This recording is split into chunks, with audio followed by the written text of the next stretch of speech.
Hi, Kieran.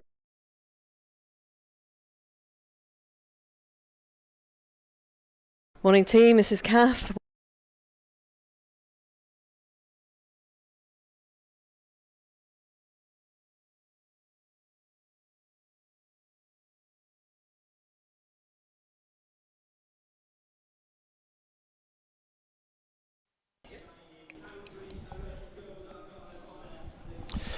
I'll move back into position.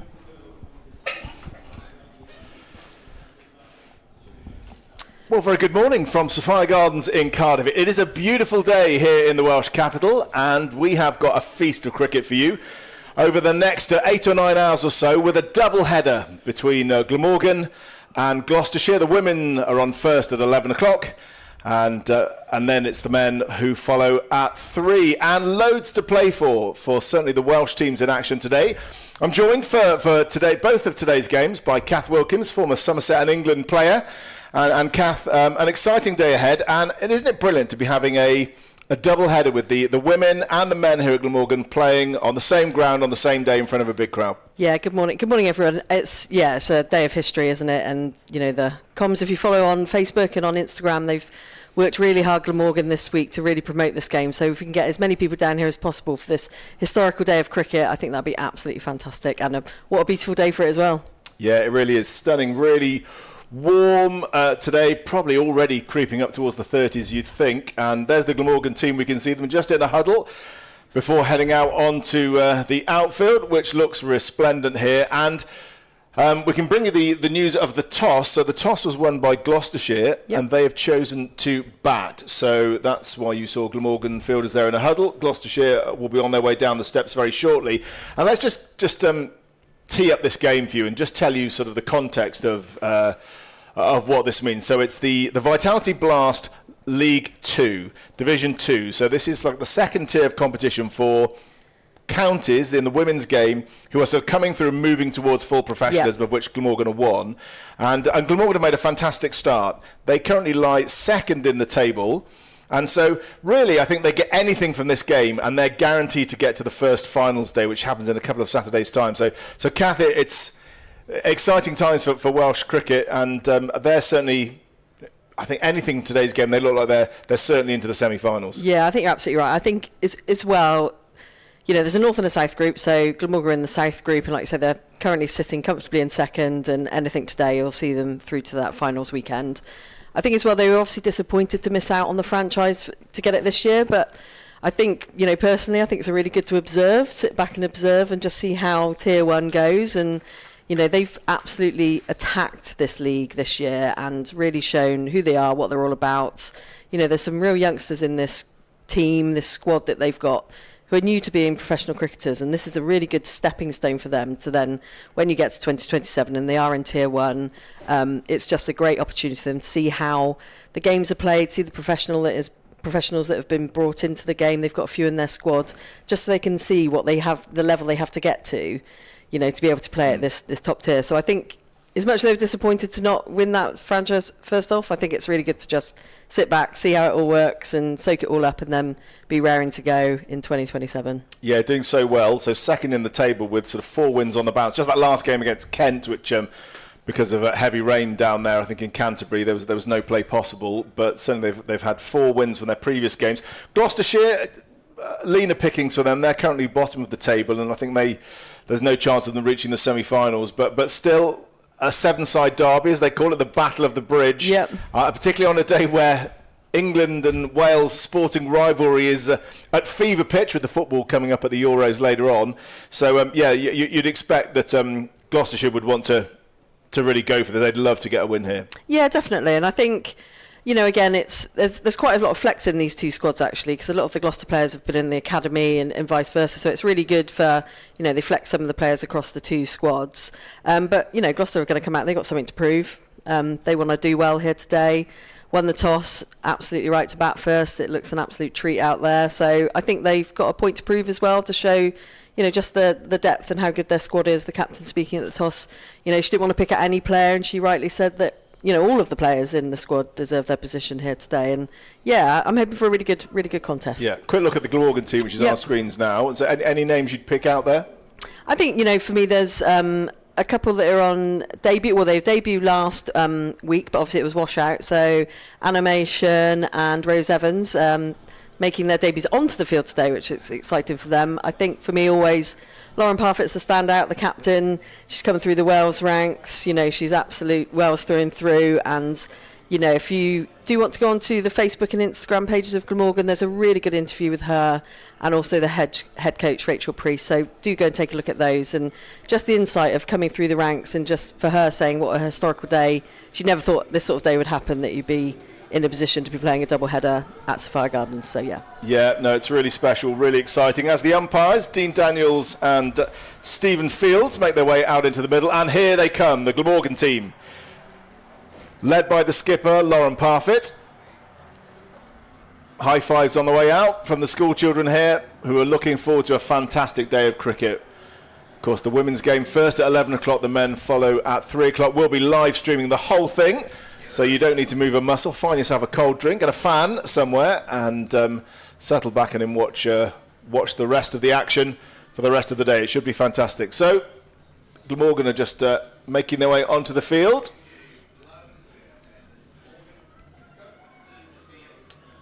And they will really want to just make sure that qualification for that first final day is done and dusted. There are no remaining questions by getting a win here. That's what they certainly will want to do. And here are the Gloucestershire opening pair, making their way out into the middle. Lovely conditions. The sun has been beating down on that pitch, so you'd think it'll be nice and dry. A little tinge of green on it. But it'll be interesting to see how it plays. Yeah, Gemma Porter opening the bowler at the pavilion end.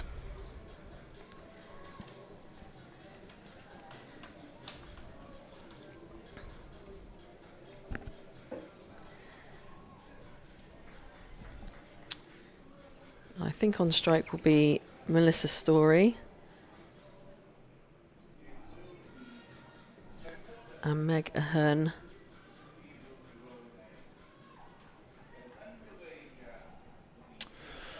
So, we're all set. It's Gemma Porter to bowl the first ball. And straight away, a nice single from Daisy Feast. And she's off the mark. She'll be feeling better for that. It was nice to feel bat on ball early on. Morgan giving a bit of an option of a single, straight away down to long on. Porter bowling right arm round the wicket. Interesting angle she's coming from.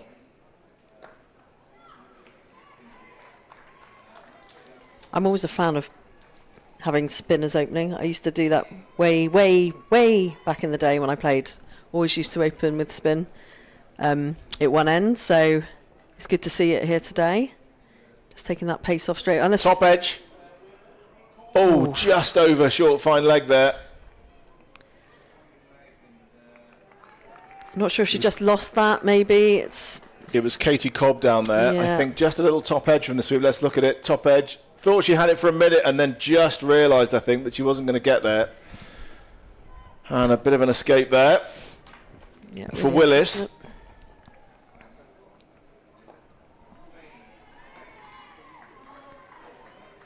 Certainly a lot of noise out there from the Glamorgan fielders, trying to create a bit of atmosphere, put a bit of pressure on these Gloucestershire batters. So, quick change in the field.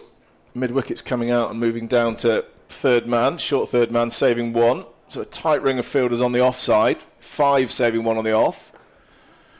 Relying on Porter, I think, to bowl a tight line. Off stump just outside. The 2 deep fielders in the power play.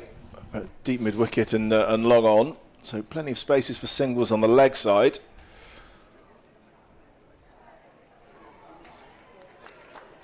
And that's the end of the first over. Just 3 from it. Gloucestershire, steady start. A lucky escape for Willis. But she's still there. And I suppose honours even after the first over. Yeah, so I got the opening pair wrong because we were going from the score sheet that we were given, which is often the batting order but isn't today. So yes, opening today is Daisy Feast and B. Willis. But yeah, quick over through that quickly, I think it's good. I think putting that pressure on straight away. Many up in the ring, just got one sweepers out. Really lucky to not be caught, I think, there in that first over. So yeah, I think Glamorgan looking well up for it today. So returning to split pace, it's Poppy Tulloch coming in from the River Taff end. On the mark straight away. Trying to hit that top of off stump as many times as she can.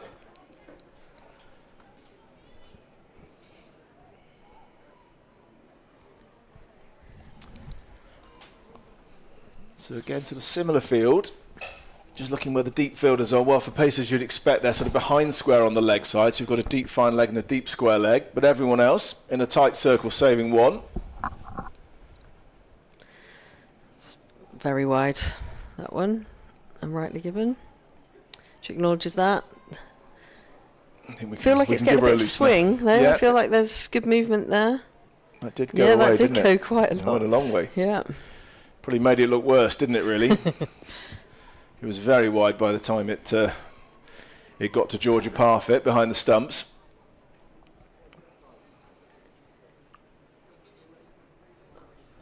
It's just going to be a single, clipped away on the leg side. Think about two. They ran the first one quickly, but they'll just be sussing out the arms in the field there. And that was fizzed back in over the stumps, so that will be noted by the batters. Got some quite big boundaries here today as well, haven't we? And we're pretty much slap bang in the middle of the square on this wicket today, which is good. But they are square of the wicket. They are both quite distances to hit. But imagine on a dry day it will be flying off. Again, slightly wider, but no wide given, and didn't fancy a go at that one. So Willis just watching it, but just check how that one came across. Yeah, just inside that blue line. So blue line is the indicator. Anything outside of that is a wide. So right on the money.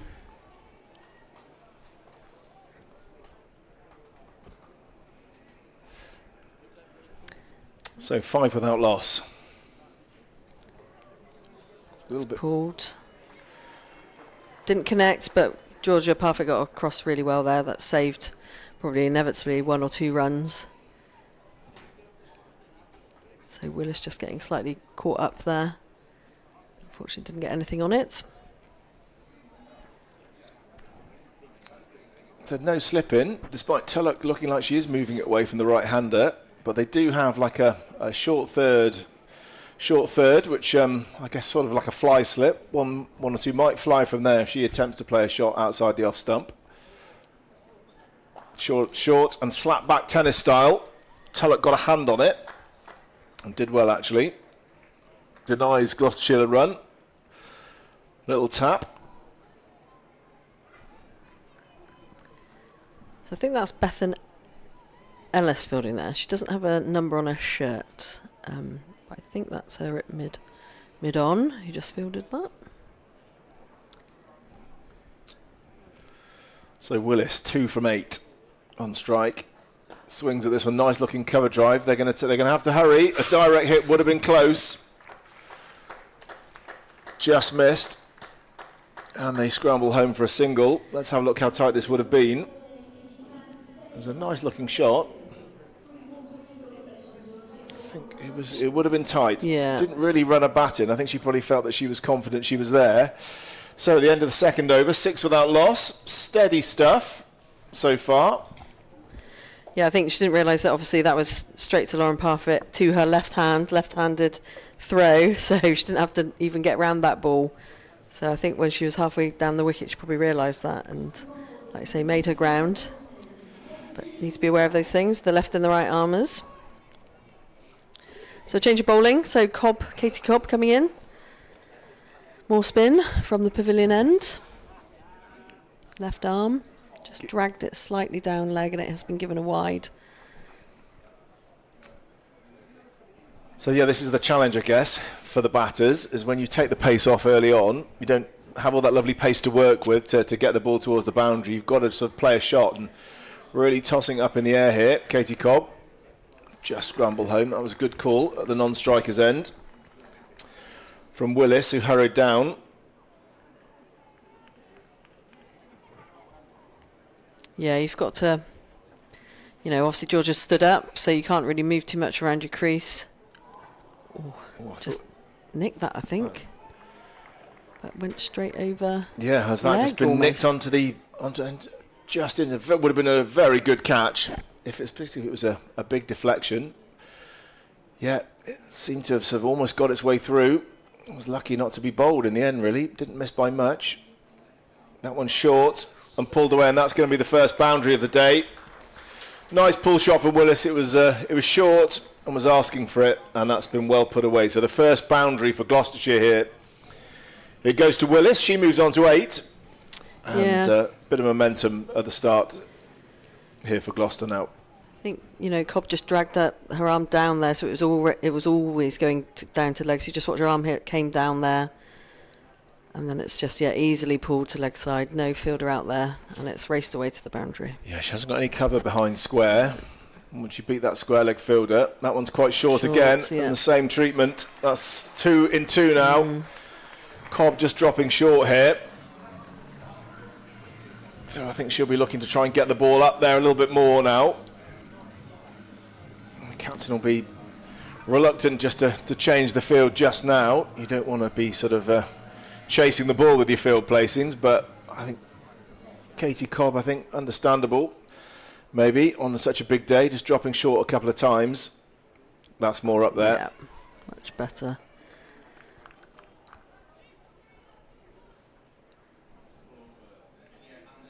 So Willis now up to run a ball with those 2 boundaries. That's always the thing, even with a slow start, you can catch up if boundaries are on offer. Again, that's much better bowling. But 11 off that, so that's a good one for Gloucester to get on their way. Yeah, we've seen there, so length is going to be so important for these spinners here. Drop short, and those balls are being put away. So, lessons learnt for Katie Cobb, you'd think. Yeah, definitely. Good to see that it's starting to fill up a bit.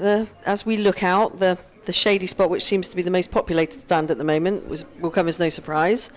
Some people are braving it in some of the sunnier spots, but I imagine people will be following the shade around this ground today. Well, yeah, I think the main stand is the place to be in at the moment, because the nice of shade, the sun is off to our right at the moment as Polly Tuggett continues from the River Taff end. Full, just over ahead, and that's a lovely shot. That's away for 4. Brilliant straight drive from Willis, and she's starting to motor now. Yeah, that was a fantastic shot, just right up, in a wheelhouse there, and just straight back over the bowler's head. No stopping that, a brilliant drive. Yeah, we've seen 2 lovely pulls, and now there's the straight drive. It was there to be hit, and she didn't hesitate. Good shot. Beat the straight mid off for her 3rd boundary. So she remembered last time Lauren Parfitt left arm. Not taking the run this time. Sensible. But yeah, I think Gloucester getting off to quite a good start for them today. So that's good. 22 from the first 3. Yeah, showing their intent. I've been pretty tight from Glamorgan, and there's just a few loose balls. It can just, all the pressure just unravels, doesn't it? So that's what they've got to try and do, bowl as many dot balls as they can. Oh, was there a little inside edge? No, that missed everything. Missed the bat and missed the leg stump as well. Georgia Parfitt scurried across to her left to take it neatly, and there were head in hands from the Glamorgan fielders. Yeah, that was kitchen sink at that one from Willis. I think she's got her game plan. Well, Tulloch is getting the ball to go both ways here. That one has nipped back quite a long way, and we saw one earlier which really went away. So good signs here that she's getting the ball to talk a little bit. See if she can get it in the right place.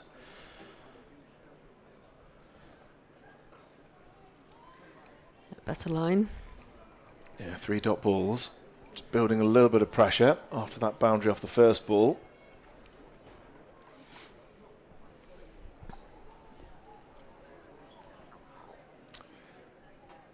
Still just the deep square and the deep fine leg of the deep fielders. Everyone else saving 1. 5 fielders on the offside, and it's 2 saving 1, a mid-wicket and a mid-on the leg side. That's way wide. That's the one where she tried to move it the other way and got the opening line wrong.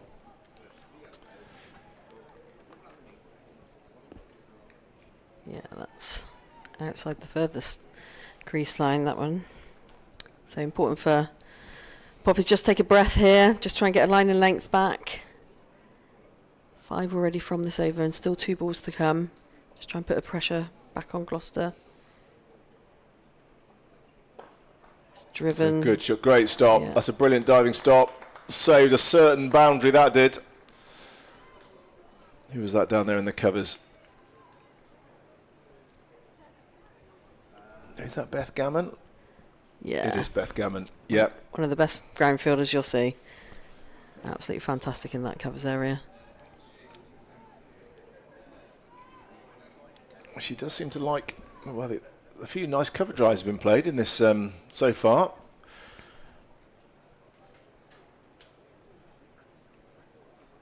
Steps across, makes room. That's well fielded down there, deep square. Again, stops her. When it left the bat, looked like that could be a boundary, but good work down there on the deep square leg boundary, just keeps them to 1. So Glamorgan's fielders backing up the bowler in that over. Meant it was a relatively tight one. Gloucester now 25 without loss from 4 overs. Just 2 more overs to go now in the power play. Lovely sunny day here. Yeah, going to be a very warm one here today. I think, maybe rotating the bowlers a bit more than we might see normally. Just it's going to be up at least in the 30s. There is a cross breeze, which is always good. So there is a bit of cross breeze, so it might be a bit cooler out in the middle, but not by much. Yeah, it must have been such a relief to see the flags fluttering this morning when they arrived at the ground, because it was overnight was really still, the air here. Goes a reverse sweep, big appeal. It's been given. Porter. Janet Porter strikes. She obviously got that one to straighten up, because going round the wicket, you're wondering, well, would an LBW shout be difficult? But she got that one to straighten. The attempted sweep was missed, and Glamorgan get their first wicket. Gloucestershire now 25 for 1, and it's Porter who strikes. Yeah, I felt like that was coming, to be honest with you. It's sort of the build-up of the wicket coming. So, yeah, not surprised there. But you're right, that right arm, and she tried to do the reverse sweep, but she was straight bang in front of stumps, and that is given. So just watching the replay there, yeah, on that back leg. It does look pretty straight, doesn't it? Yeah, you can understand why the umpire gave that one. I mean, height possibly the only thing, but I think because she was bending down in that reverse sweep position, whilst it's hit her on the thigh, she was definitely in the bended position, so was only going to hit the stumps, I'd say. So, Glamorgan have a wicket that they really wanted. I think they probably needed in the power play, just to put some pressure back on to Gloucester. So Daisy Feast is gone, and the new batter is Prathana Reddy, who was the top scorer when the two sides met at the end of June. She got a score in the 30s there, as they made, I think, 114 on that day. So she's batting 3. Their top batter. They'll be looking for her now, just to hang around for a while. But can Glamorgan go bang bang and get a couple back in the pavilion?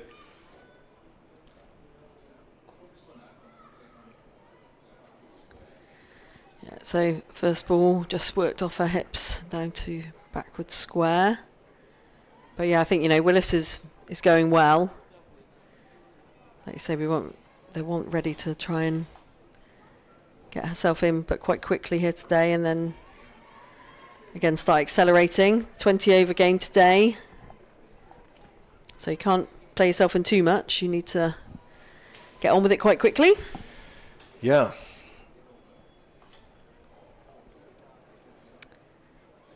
Ooh, playing a miss. Bit more width on that one, but a great start to this over for Porter. Wicket and then 3 dot balls. They're building a bit of pressure here. That's what they want. Just build a pressure on the new batter. Make her play a risky shot. That's a nice looking shot. Flicks that into the leg side. But it's only going to be 1, we think. Yeah. Yeah. Fielded out in the deep.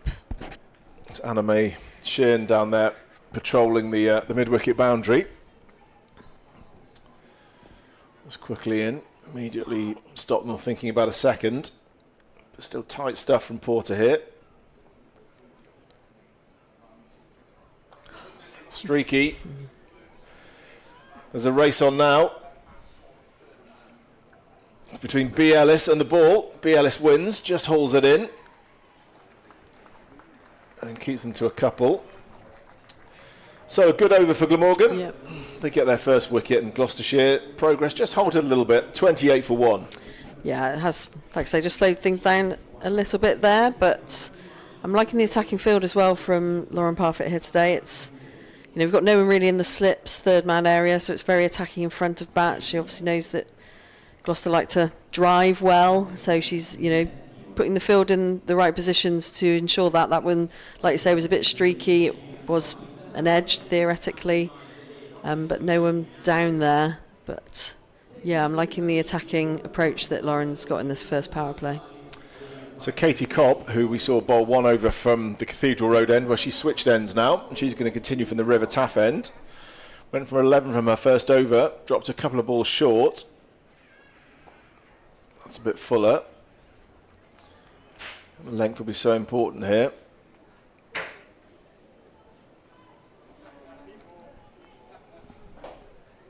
Again, her protection for the boundaries is mid-wicket and long on. It's a 5-4 offside field. The 5 of the offside all saving one. That one short again and pulled away. And that's what happened in the last over. It's happened again. Cobb just dropping short. And Willis doesn't need a second invitation. Yeah, she's not quite found her line in length here. I think, you know, there is a big sense of occasion, but, you know, they have played here before. So hopefully she'll just get her line in length back. A young player, but it's better. Yes. Ooh, big appeal. Good shout. That was a much better ball. Good recovery there.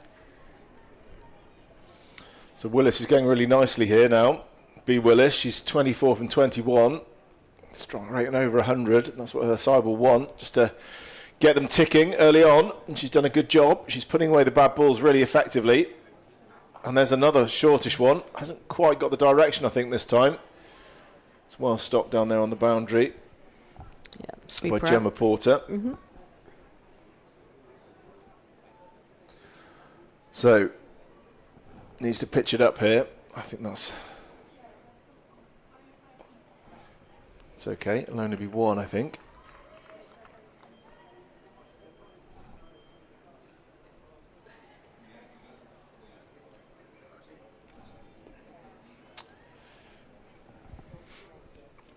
So he's trying to encourage them. If she pitches it up to play across the line, she's trying to turn it away from the right-handed batter, is Katie Cobb. That one's wider on the offside, but runs through the hands. Should have been stopped. And just relieves the pressure a little bit. And so that's the end of the over. And again, quite an expensive one with a boundary. And Gloucestershire at the end of the power play, 36 for 1. Yeah, so Katie Cobb's from Corsham. So she's one of the 5 Wiltshire girls who are joining Glamorgan Girls Academy for 2025 in partnership with Cardiff Mets. So yeah, this is her introduction into the professional world of cricket. So yeah, it's good to see. Good to see her out on the pitch today.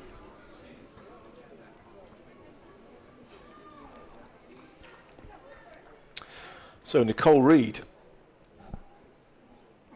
has been throwing the ball to bowl to make her first contribution in this match.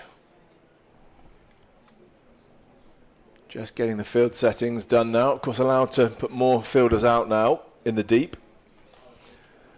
Glamorgan are immediately making sure there's plenty of protection on the leg side with a deep backward square and a mid-wicket and long on. Just one fielder sweeping the boundary on the offside. Nicole Reid bowling a leg spin.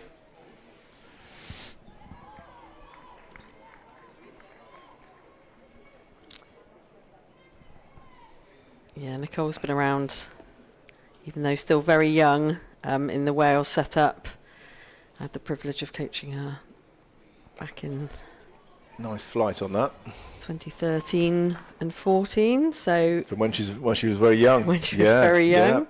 So Newport. But yeah, come through the Wales ranks. And now playing for Glamorgan, pitched right up. Yeah, nicely floated up. I'd like to see that. She's, getting it right up there. Asking the question to the batter, Yeah, quite a few players coming through Newport. A strong club, strong present for women's cricket. Yeah. She's one of them. Been a tidy start so far. Giving the ball a nice bit of flight. Fractionally short. Gave Ready time to rock back and work that into the leg side.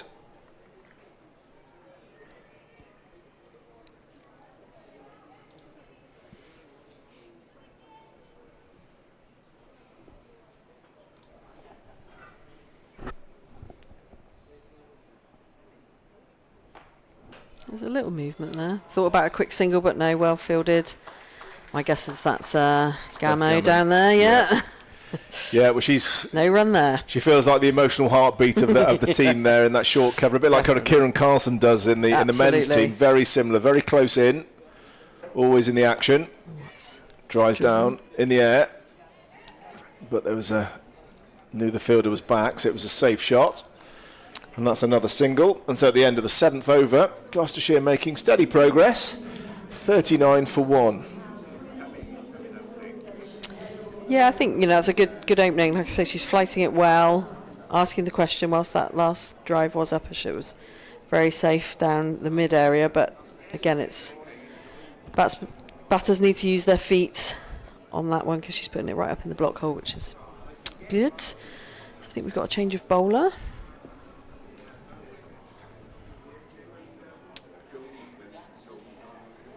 I think it could be Anime, yeah. So a big moment for her. Definitely. The first ball that she'll have bowled yes. in this competition was, as you mentioned earlier, Kath, that Anime was in the team to play in against Kent, and then unfortunately the weather intervened there, so didn't get to bowl a ball. But here she is now. What a great occasion. Standing at the end of her run-up. And a chance to make an impact for Glamorgan. Gloucestershire 39 for 1 now. Oh, and a bit of speed straight away. Yeah. Opens up with a bouncer. That's the one. And then gets hit by the wicketkeeper. For her efforts. For her effort. No, that was, great pace. Well, tested the middle of the pitch straight away, and that was comfortably over her head there, I think. Yep. So that's good to see.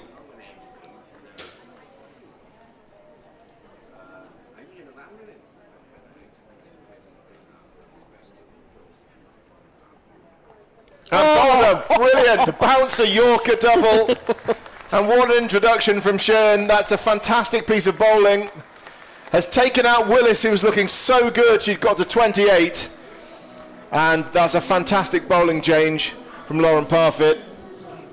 Anime Shern has come straight in, and that's how to make that's how to start your Glamorgan career. Absolutely. I think, like I say, the first one, absolutely brilliant bouncer, one for the over, and then just watching this replay, she's got great pace, straight on the money, the swinging in, taking out the off stump. So, yeah, I think she tried to give herself room there, but it was just too quick and right on the base of the stumps there, but a great first wicket. Didn't have a lovely shape because that swung away as well. I think the batter had moved away thinking that the line was a bit more leg stump, but it just drifted away and clipped the bottom of the off stump. So a lovely delivery. Yeah, that's a great start. That certainly encouraged the Glamorgan supporters here as the new batter, Meg Ahern. We've got quite a few of those names that could go either way. So we've got today, haven't we? We've got a Bethan Ellis, and then we've got a Willis. Yeah. We've got a Shern. Yeah. And we've got a Ahern. Ooh, nice shape again. Always causes me problems, it does. Well, we'll do our best. And we've got a double Phillips in the Gloucester team as well. Well, we've got a double parfit, of course, as well. Double parfits. Sister combination. Captain and keeper for Glamorgan. So the ideal start for Shern here. Dot, wicket, dot. Coming in again. Digs it in. Oh, it's just worked nicely through slip area. No slips in place, but down to third man, and that's a single taken. But yeah, she's digging it in. Yeah. Well, that's good. A bit of variety, bit of variation, isn't it? And well, it was the classic bouncer Yorker combo. Introduced herself by whistling one just over her head, and then speared it in at her feet the next ball. So that's classic fast bowling. A little bit short this time, and help round the corner, and that's going to be a boundary to Reddy. Yeah, missed a line of length there, you have to say. It was just too much down the leg side, and all Reddy had to do was help it round the corner. Yeah, got what it deserved, really. Drifting down leg, just needs to work it on its way. It's very quick outfield here today, and obviously using the pace of the ball as well. No chance of stopping that one. Yes, that's the thing with the bouncer. The first one was quite high around the sort of the chin, throat area, which is always horrible for a batter. That one was more comfortably in the midriff, and she actually played it really well, didn't she, Reddy? Does bring about then a fielding change. So as Katie Cobb's come in at short fine leg. Probably for exactly the shot we saw last ball. Oh, just had to adjust, and they're going to scramble up for the single. Bit of spin there. Oh, and bad news. It's 4 overthrows. Yeah. No one backing up there. I think Maureen's a slight rage there that she'd allowed a single to happen, had a shy at the stumps. Who was that there at backward point? And unfortunately no one was backing up, and that is away. Yeah, so I think that was Reed as well, and she's now got to come on and bowl. So she's had to chase the ball all the way to the boundary, and then she's now jogging her way back up to a bowling mark. So probably not what she needed to be doing. And you're right, I don't think that needed to be thrown down. But no, you can understand. You see that sometimes, can't you? Players feel a little bit disappointed. They've let a single go and then tried to make amends by going for the spectacular run out. And unfortunately, the fielders on the other side of the field were not on the same wavelength and hadn't managed to get themselves. Were probably not expecting her to shy. And the ball went all the way to the boundary. So some free runs for Gloucestershire. They're 49 for 2 now.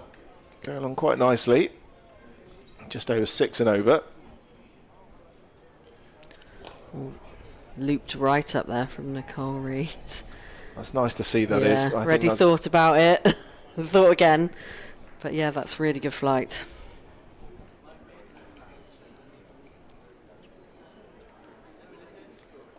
Oh yeah, she's really giving it loads of air here. I think when they do get the ball way up above the eye line, these spin bowlers, it's just more difficult than you think. I think as a batter, you think your eyes light up and think, oh, here's a full toss, I'm going to whack this, and suddenly it starts dropping very quickly. Yeah. And I think it's that. Lures you in. If it's got a lot of top spin on it and then dips very suddenly, it can be quite hard to pick up. So if you see where Nicole Reed's, but she's working into the crease, her crease quite a bit, so she's bowling quite deep in her crease, but then every now and then just pushes the foot towards the front line a bit more. But yeah, she's bowling quite deep into her crease. Yeah, she is. She's actually standing kind of almost level with the stumps when she lets it go. I wonder why that is, or whether that's just a deliberate thing, or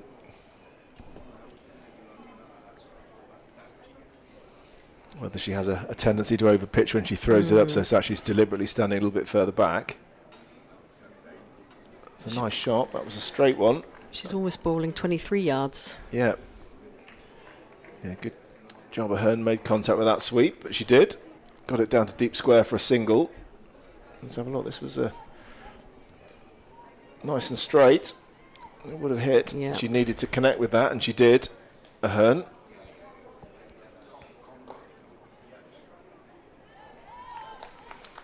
Well, that's a tidy over. Just 2 singles from it really from Reed. Well bowled, and just builds a little bit of pressure now. As Gloucestershire moving to the 50s, 51 for 2. They're going well. 51 for 2 off 9. They've got a platform, haven't they? Yeah.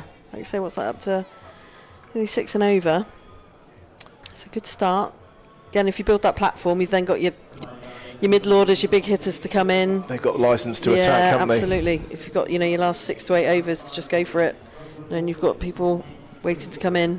It's a good position to be in. So it's Anime Shen going to continue from the River Taff end.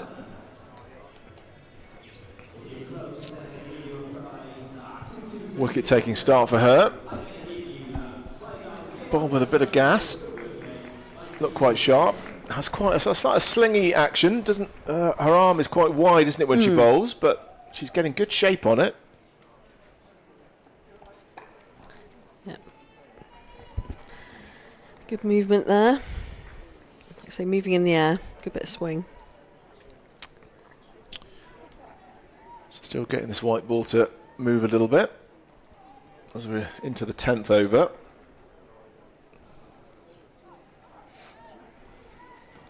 So Gloucester made 114 when these sides met at the end of June. Swing and a miss.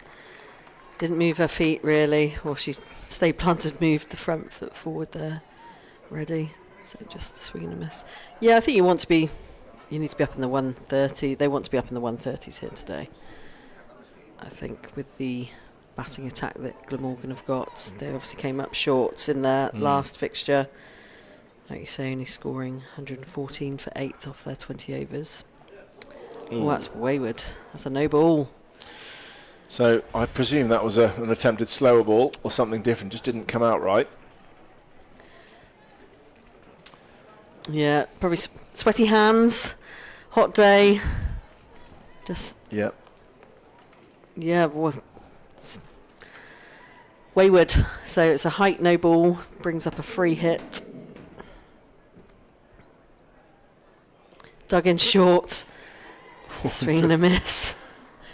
And that's the one. Yeah. That's the one for the over. Well, that was a good ball to bowl for the free. Yeah. It looked. I mean, from here, it looked like it was quite high. It almost where the umpire might have been thought was that a wide? Could you have reached that? Let's have a look.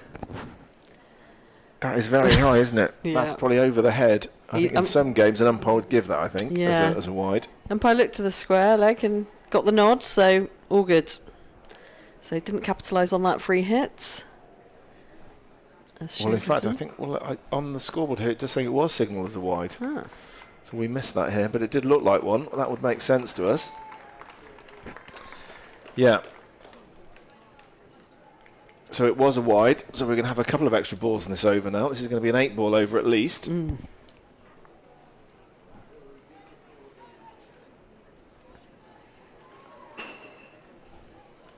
Yeah, it's just too short, it was.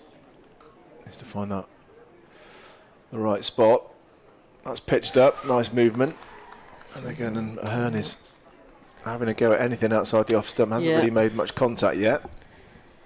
I think, for Shen's bowling, I mean, obviously the no ball and wide aside, she's asking really good questions. And I think if I was, Lauren Parfitt as the captain, I'd be all right with this going. She's digging it in short. She's got good pace. So as a batter, you're not sure what is actually going to come next. And that wicket was, practically a Yorker, so bouncer to Yorker. And again, a good pace through to the keeper, swing and a miss from Ahern. But yeah, I think, this is good. This is good stuff. I mean, she doesn't really want to be on a hot day bowling 8 balls, probably, but, No. Conserve your energy on a day like this. Quite right. But I suppose you've only 4 overs. Still hard work, mine. Fast bowling. Now that one, I think, has got away. Yeah. Don't think it's going to quite reach the boundary. It's been hauled in. It's on the thickest outside edge. And she takes 2, does Ahern. It's a welcome run. She moves on to 6 at the end of that over. Gloucestershire 57 for 2 at the halfway stage. So 57 for 2. They made 114 last time. That's exactly they're going at the same rate as they made in their previous game. And I guess the job for Gloucester, Kath, I'd say, is that they have a platform, only 2 wickets down, and now they need to see if they can accelerate and start scoring at sort of 8s, 9s, 10s. Yeah, absolutely. I think, one of them's got to go, likely to be, I would say, ready. She's, 14 off 12. But yeah, one of them they need to decide the next 2 or 3 overs. They need to be capitalising, like you say, up to 9, 10 and over. And Katie Cobb returns now, who's been expensive so far. And a few of the Gloucestershire batters, you may be thinking, well, is this the bowler that we need to attack? She's had a difficult time so far. Can we hit her out of the attack and give the Glamorgan skipper a few problems to have to resolve? But Katie Cobb, it's her chance to really get back into things here.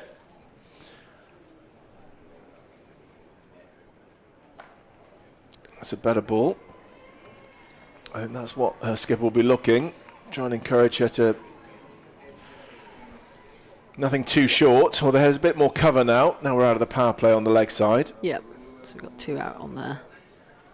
That's a decent line. We've gone for it. Yeah, he's comfortably in. Yep. It was Reddy's call. And in fact, she was straight away. She set off straight away, didn't she? So was there comfortably in the end. Good running between this pair. But Katie Cobb won't mind the odd single going here and there. It's just the boundary she'll be keen to stop. Nicely pitched up. Oh, gosh. And that has somehow not hit anything.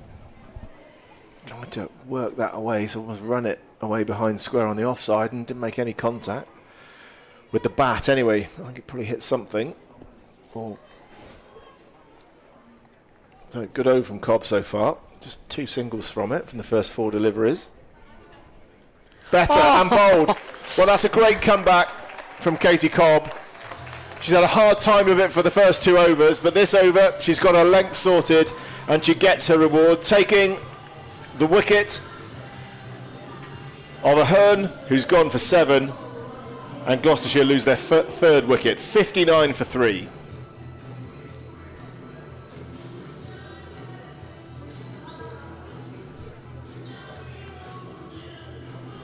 I think it was Reddy, actually. It's Reddy. Yeah.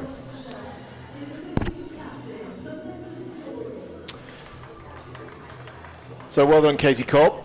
Yep, Reddy was the batter. Pitched it up again, and it just seems much more difficult when she's asking them to come forward, doesn't definitely. That was a great ball on the replay there. Again, it did move slightly, so she just got the line all wrong. Reddy there, sort of played through it. So it brings to the crease Melissa Story, a fellow commentator. So she's taking a break from the commentary box today and strides out to the middle. Very experienced player, so she'll be looking to, I think, move things along.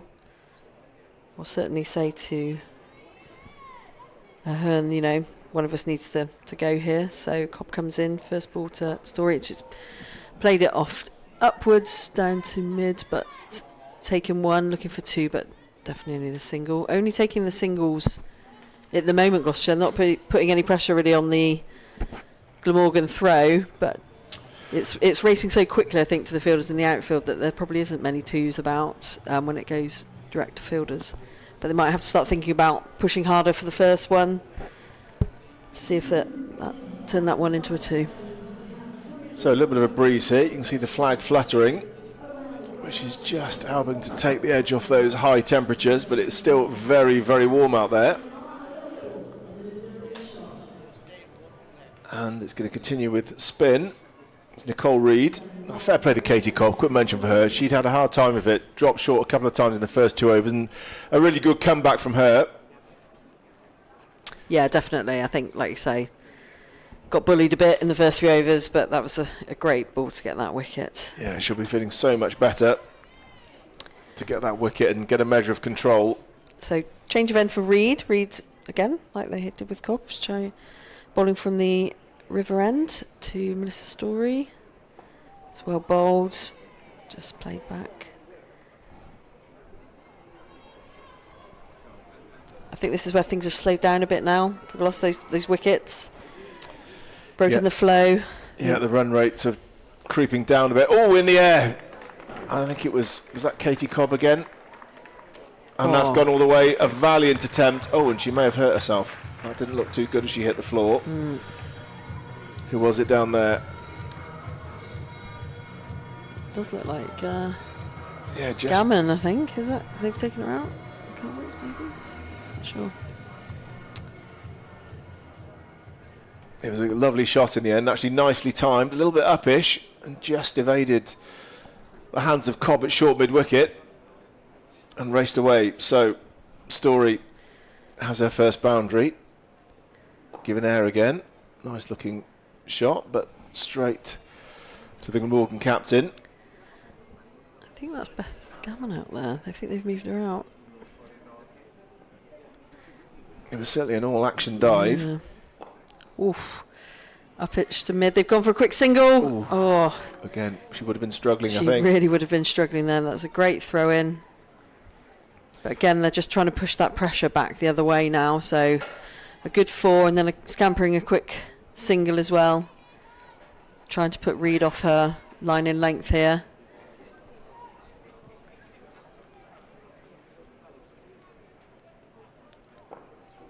Again, driven down to mid, single taken, just the one.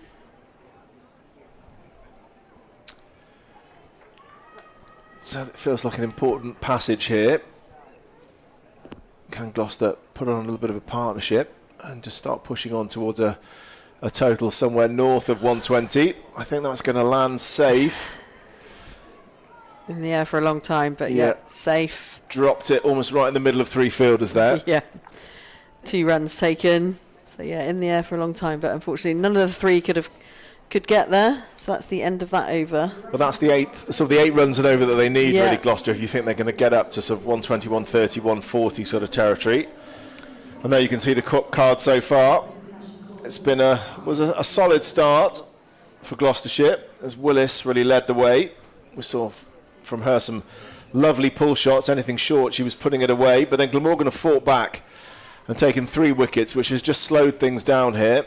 And Katie Cobb, who took a wicket in her 3rd over, well, she's going to finish her spell now. Yep. With her slow, loopy left armers.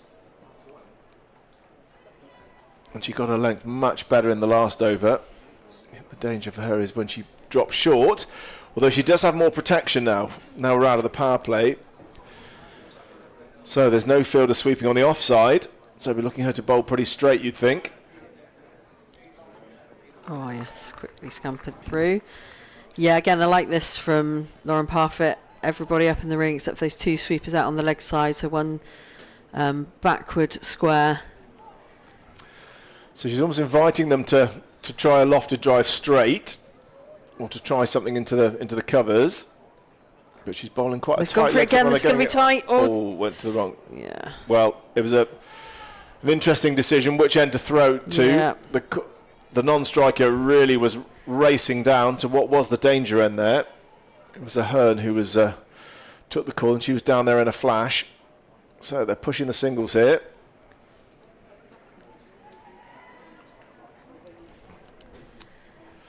So a bit of intent in the running here. It's been good calling. They've maybe been pushing the level of risk a bit too high, but they've made it so far. And that one's cut away. Yeah. Long chase on here. Yeah, it won't go. So they're not looking for 3, but 2 taken. But yeah, there's no one sort of backward of gully. So no one in the slip, no one down at 3rd. So that was the chase on. But again,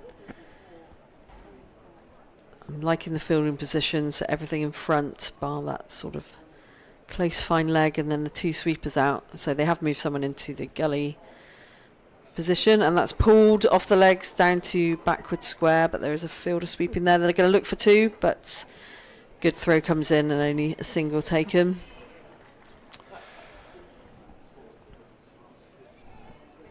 So 1 ball to go of Katie Cobb's spell.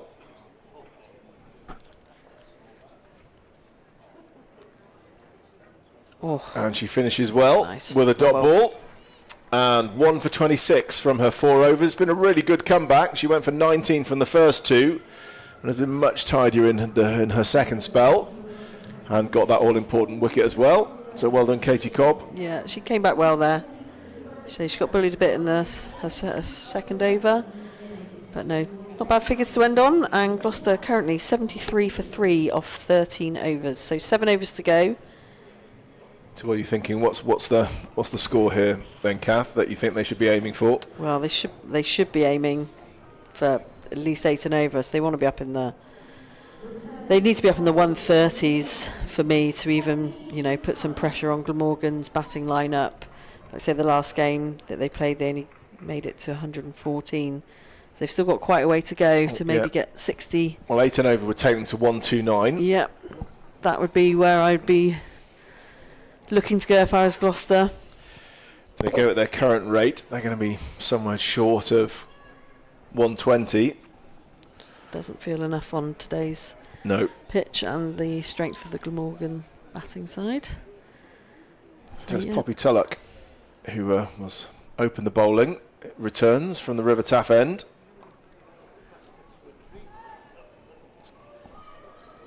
Go for two. And there's no one there at the... Oof. So Glamorgan just need to work out what they're going to do in that situation, because Tulloch hadn't got back to the stumps and the captain Lauren Puffer hadn't made it there either, so there was no one at the stumps. If it had been a good throw. So I want to cut those twos out, will Glamorgan. I don't mind one going to the deep fielder, but not two. Oh, that's wayward. Another wide. So again, she's getting it to swing, but the wider balls always seems to happen. Swings more than the straighter one. So starting it wide, then it keeps going. Keeps going. Yeah. She just needs to find her line again here. Like I say, on a hot day today, you don't want to really be bowling more than your 6. So Tulloch coming in again. That's wayward again as down leg side, and it's been given as a wide, and they've taken a single. There is someone down it. So, yep, just needs a little reset here. Yeah. It's Poppy Tulloch overcorrecting. Just needs to keep her shape and just try and bowl to the field that's been set. It looks like a field that's been set for her to bowl sort of a good length on off stump with those ring of fielders in on the offside. Dug that in short again. That's a wide. Oh, he's gone for how's that? So they think that she's nicked it. Or even Georgia Parfitt went up for that as well. So I feel like she might have got an edge on that, but it's been given as wide. Unless it's one of those ones where it's another wide and her sympathetic teammates decide they'll appeal for it just in the hope of persuading the umpire that are you suggesting really it wasn't a wide. Well, I have seen it done. Just a bit of kidology. Bit of moral support for the bowler who's having a wayward moment. So 3 wides on the bounce here. This can be a difficult moment for a bowler. Let's see how she responds. That's better. Much better. Yep. Yeah, it can be quite an exposing place being a bowler when things are just not coming out right. I think anyone who's played a bit of club cricket will have seen that or probably experienced that themselves. Some days it only takes your arm to come over at a couple of degrees at the wrong angle and the ball can be spraying all over the place. Yeah, we're looking at an 8 ball over here. Oh! Better. Thuds into the pad, so they're going to run through for a leg by, but... Yeah.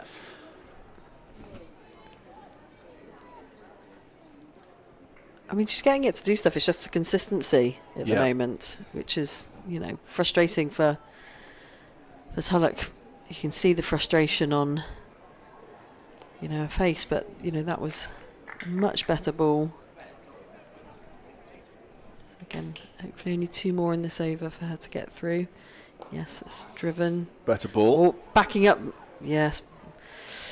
Keeping the non-striker honest, their stories, trying to get down the other end as quick as she can. But not that time. That was straight to the fielder at mid-wicket. So 1 more, hopefully to Tulloch in this over. Looks like it's 8 balls so far. 8 from it already, so that's the rate that Gloucester will be looking for. Brings a fielding change, so bringing mid back up into the ring. As Tulloch comes in for her last ball of the over. The shout for LBW. Always looked like it was maybe a little bit high or going down leg, but still finishes the over well. Yep. Oh. And, recovered well, actually, there after those 3 wides in a row, but she's managed to... I think there's one more to come there. Oh, there's one more to come. We haven't got enough room on our screen. Okay, so it's a 9 ball over. So we've had... Is that right? Yeah, 9 balls, that's right. 3 wides.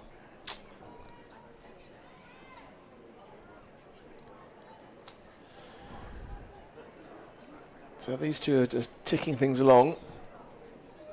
We're going to want to accelerate a little bit more, if they can. Nice looking drive, but it's straight to the fielder, the Glamorgan captain, who fizzes it back. Lauren Parfitt. And that's the end of the over. So, difficult start, but Tuller came back pretty well, actually. It's you never want to see a bowler implode in those moments, and she didn't. She stayed strong. Just took a deep breath, got back down to the end and finished off the over pretty tidily, so well done her. 80 for 3 now, Gloucestershire, and they're going to have to really pick things up now, you think, if they're going to get a total that, barring an exceptional bowling display or a particularly poor Glamorgan batting display, to get a total you think that's going to really challenge this Glamorgan batting lineup. So Reid finishing her final over. So she's currently 0 for 13 off 3. So back at the pavilion end. And then she'll be bowled out. And then Porter's still got 2 to come. So they're still going to need to find... And Shern. So they might need to find another bowler. Oh! And she's bowled up. That's beautifully bowled. Had so much flight on it. Story, I think, ended up, her eyes lit up and then realised she'd pretty much yorked herself as the ball kind of went under the bat and cannoned into the stumps. So Nicole Reid strikes. A lovely piece of loopy leg spin. Oh, got so much height on it. Look at the turn on that. It did turn. Nice delivery. Yeah, it's pitching outside leg and it turned in and took the leg stump away, like I say. Story's eyes lit up there, but with Nicole Reid, the flight is brilliant. That's what gets most batters. It's just you're in 2 minds. You think, do I go forward? Do I rock back? And then you get caught in between a decision, and then it's too late. So really great bowling from Nicole. It's that trajectory. The ball is dropping so fast, and that's what's so hard about it. It's the rate that it goes from high to low. It almost looks like it's coming down vertically, if you like. And I think that's when the ball's not coming onto the bat. Suddenly it can be quite challenging. And so, well bowled. Yeah. That's a skillful piece of bowling. Got it to turn as well. And that's a nice line. Definitely. Brings Georgina Kant to the crease, and let's see if Georgina can, perhaps. Oh, you're welcome. You're on fire. I know. You're welcome, fire. Everybody. Been planning that one all day.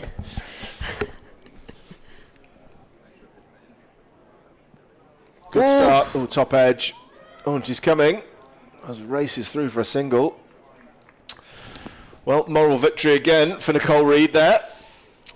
Yeah, I can feel a few more things might happen this over, actually. It just feels, Gloucester know that they've got to attack, and Nicole's just flighting it up, saying, well, give it a go then, and giving us a wide, but they've went down leg side, but they've scampered through for a single. Yeah, 2 more to the total with the wide. Yeah. But that does bring Camp back on strike, so the new batter to the crease, which, as a bowler, that's what you want. So, again, Nicole's probably just going to chuck it right up there in that eye line. So Ahern has faced 23 balls now, so she should be well set, really. You think she's the one who you'd hope might take it on now. He comes in a bit flatter. It's an appeal. Big appeal for caught behind. Umpire not interested. Georgia Parfitt was convinced. She definitely looks disappointed by that. I'm not sure we can say how much on the replay, but certainly close to the edge. Very close. Goes aerial. Ooh. Just got enough. And comes back for 2. So a bit of intent from Kant, but didn't really get a clean strike on it. Only just in the end cleared the fielder who was up on the edge of the circle. So she's dropped back a little bit now. I think they think that there might be a few catches coming. If she does the same again, hits it harder, this time more through the mid-wicket region. It's just going to be 1, straight to a fielder. So as you say, I think you were right, Kath. The sense in which they just seem to have decided mentally to go up a notch here, the Gloucester batters. Oh, it's going to be given a wide again. Not quite getting the line right. The one that she got the wicket was absolutely perfect, wasn't it? Sort of pitching just outside leg stump and then spinning back onto the stumps. Start that one a little bit too wide down the leg side. That's better. Just pops back down mid for a single. Yeah, that's quite a tricky line when she gets it there. On sort of leg stump just outside, turning back onto the stumps. It's kind of asking the batter to play across the line and play against the spin and hoping that the ball will sort of spin up in the air. So that's redone. 1 for 21.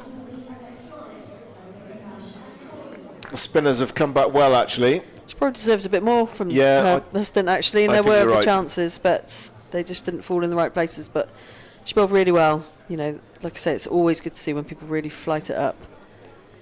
And she, you know, she doesn't, when she gets hit, she doesn't think, oh, I'll drop it back shorter, which often as spinners you would do, try and put in a quicker ball. But she's, you know, carried on doing what she does best, and that's giving it a good flight. And pleased that she picked up that wicket. So Anime Shern is going to return. Pace back into... Yeah, she's got a couple of overs still to bowl. So let's... looking to see if she can strike and knock one of these two out here. Yeah.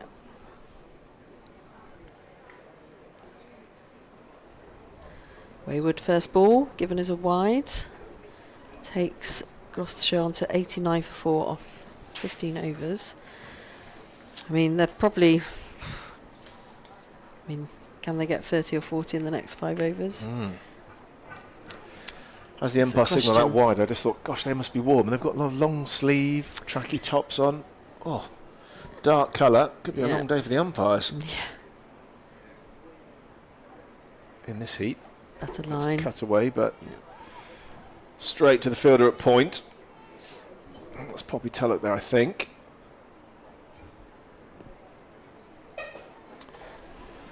So Gloucester still not yet up to a runner ball.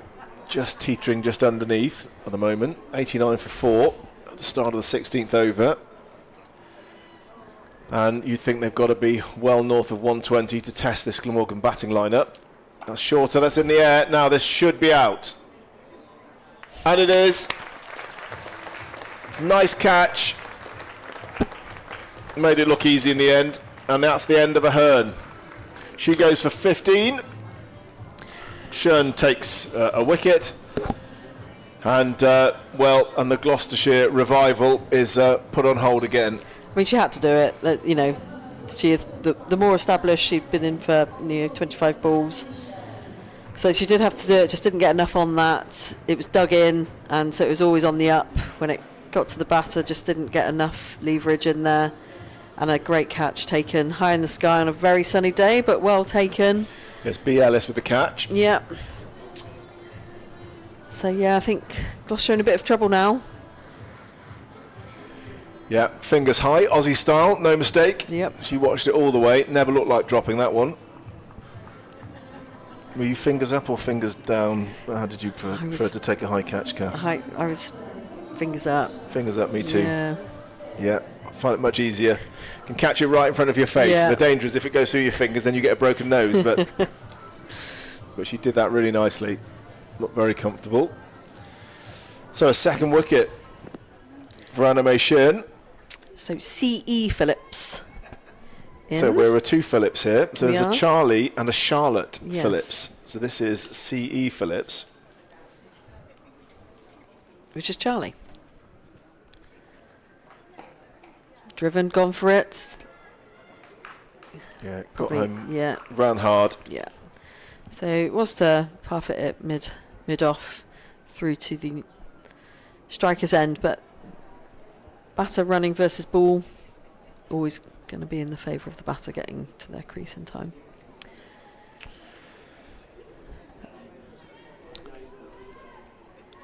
To 95 now, Gloucestershire. A bit to do here. Swing and a miss. Tail needs to wag a bit here. We're not right into the tail, but they've got to wanting to accelerate if they can here.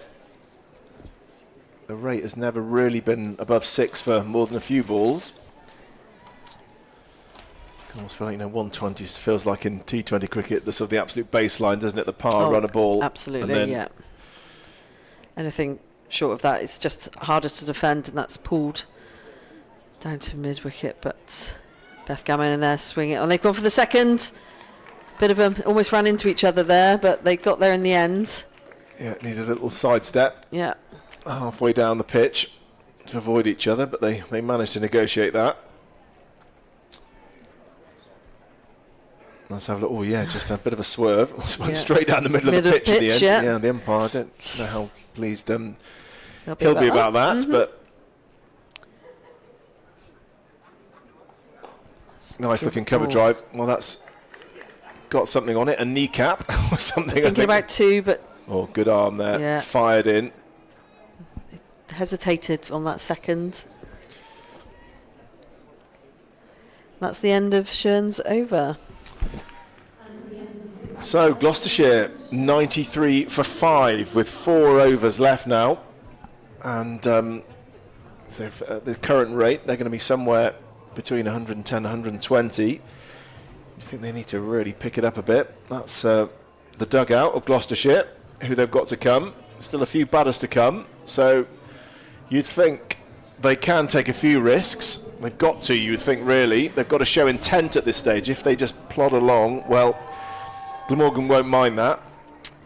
Yeah, Gemma Porter back into the attack, much to small crowd's delight there. A bit of a good cheer. So she opened up the innings. She did, and was very tidy as well. Yeah, so she'll be closing it off. So again, coming around, right arm, and she's coming around the wicket. That's quite well struck, but just falls one bounce straight into the arms of the fielder down there, Anna May Shern, who's now been put on boundary duties at the mid-wicket area. You'd think she might be one of the busier fielders in these next 4 overs. Yeah. Fast bowlers don't mind that because they can have a drink by the boundary, have their bottle just on the edge and get some well-needed hydration. Really? Yeah, there's been no... I thought they might have taken a drinks break at 10, actually, on such a hot day, but they have gone straight through.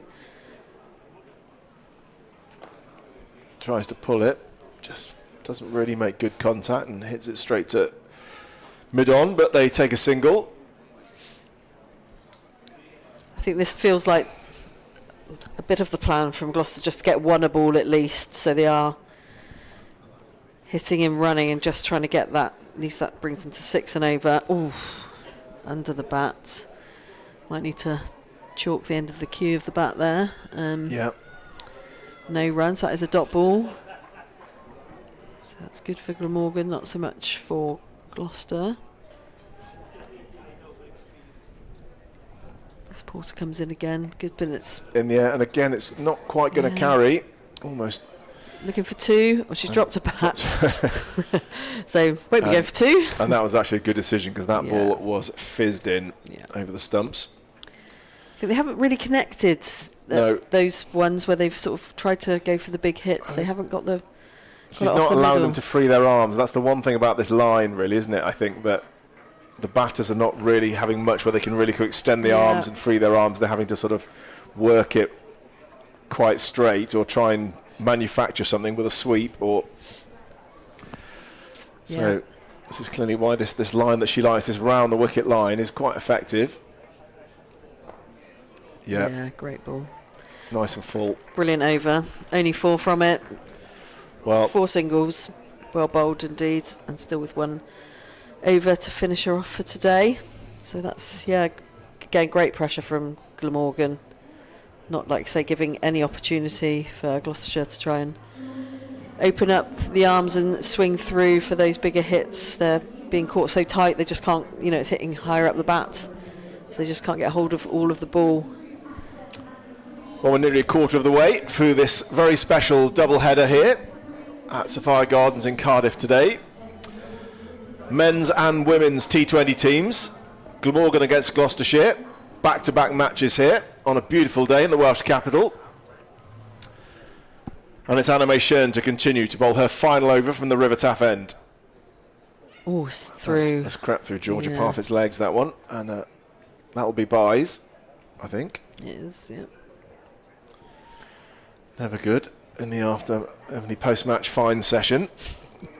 I remember wicketkeepers used to get fined 2p a bye. 2p. In some of the teams I played, but I won't get you very far this day. no, this is true. Inflation, hopefully. Yeah, that was back in the 1890s. So They're getting all drilled down to mid. They've gone for the single and half it through. Ooh, bit wayward. Yeah, Not sure which wicket almost or took end out she the was going bowler for. there. Yeah. I think Anna May Shern had to take evasive action there. And thankfully the ball just fizzed past her nose. Let's have a look. In it comes. Oh, Yeah. the bowler takes evasive action there. I think Lauren thought I threw it to the striker's end, but was looking at the non-striker's end, and it was Yeah. in between the two. A little bit wayward. Tries to swing across the line. Doesn't make contact. Yeah, well up by Georgia Parfitt there to make sure no single taken. Because she stood quite far back. Obviously, Shern's bowling good pace. So Georgia's not stood up to the stumps. Anything dropped short, she's got to be on her A game to make sure they don't sneak a quick single. So that's well done. Well, the question here seems to be for Gloucestershire. How can they get boundaries? That's what they're struggling with at the moment. Just doesn't really seem that at the moment these two batters are looking like they're going to trouble the boundary fielders too much. No. Even when they're connecting it, it's not really coming off and flying off the bat. Glamorgan will be happy with that. They feel like they've got things under control with the rate, if anything, just ticking down towards 5.5 now, rather than towards 6, which is where Gloucestershire need it to go. Again, they'll look for 2, run the first one quickly. They're coming back. This could be tight. Ooh. Oh. And that's going to turn into a 3. Yeah. Well, there's a lesson. It was Georgia Parfitt, I think, who grabbed it and then tried Lauren, to throw. yeah. Oh, was it Lauren? Yeah. Sorry, it was Lauren who And then she forgot that she was the one that was backing up. So she threw it Threw it at the thinking stumps and someone's missed. behind, but that normally would have been her. But she did Yeah. quickly get onto it, realising that there was no one. No, Who'd often run hanging round. on to the ball is a safer option in those. But in the heat of the moment, anything can happen. That's a nice looking shot. And that could be challenging for the moment, but good piece of work from the boundary fielder. Runs around, nice pick up. Yeah, great pick And up. he's going to keep them to 2. That's a very good piece of work down there on the boundary. And Gloucestershire 104 now for 5 with 2 overs to go. Charlie Phillips on 6, and Melissa and Kant. She's on 12. Georgia Kant. And so the challenge here for Gloucester, really a couple of big overs needed. They've got to go at 7s to get 120.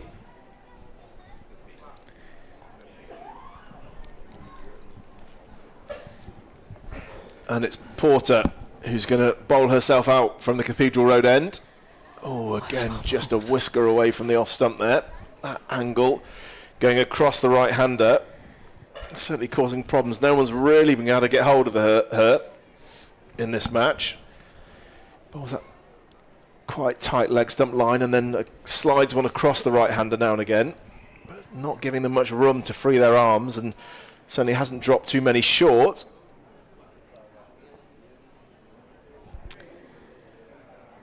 Comes in, pulled Uses her off feet the left well. side. Yeah, sweeper out there. They're going for 2. They have to go for 2 really, but good arm in. But yeah, that's kind of what Gloucester need to do now. They need to be looking at least to a ball where they can. Like I say, they're not able to find the boundaries at the moment. So there's pace off the ball, which always makes it harder. But they haven't just quite connected today. So they get drilled. They've gone for a quick single in close. It's hits the batter on the way through, but only the single taken.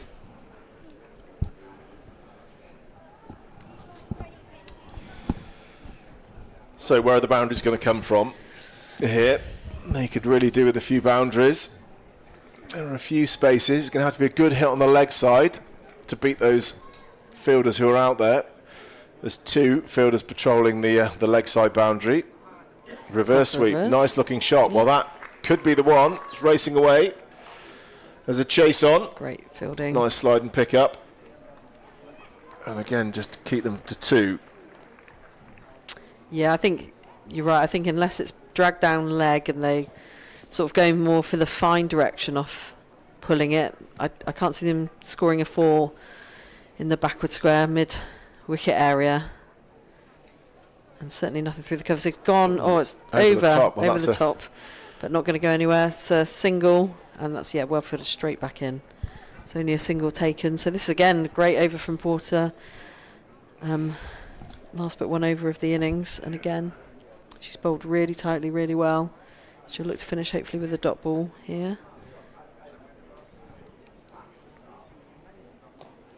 And she does finish with a dot. And she did.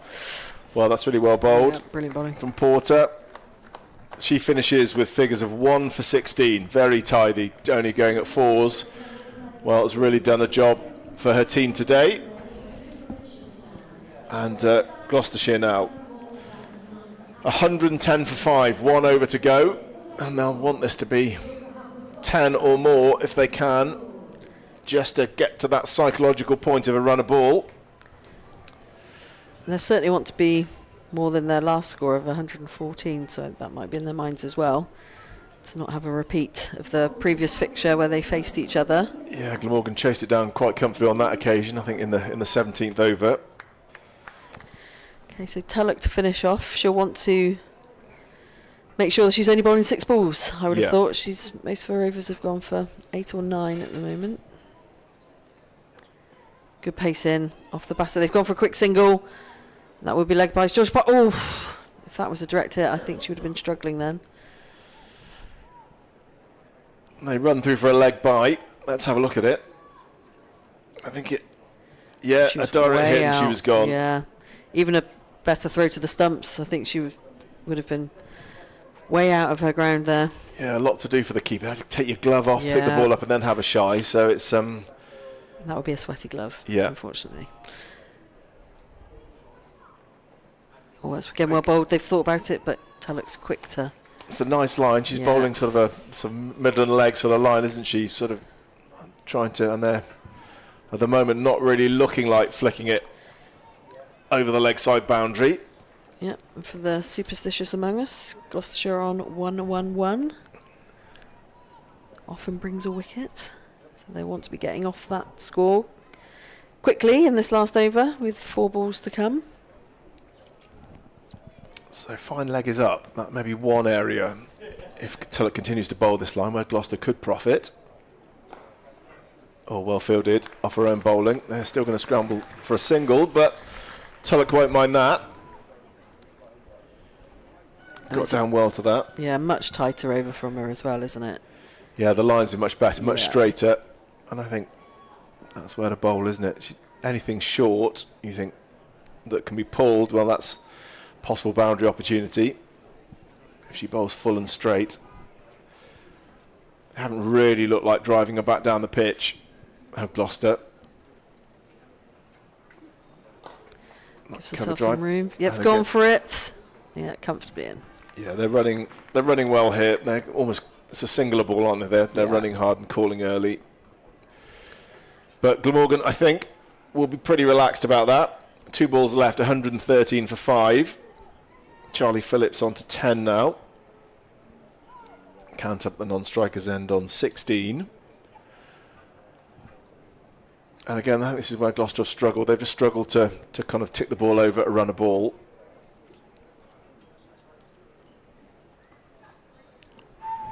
Pushing that blue line, but no wide given, so dot ball.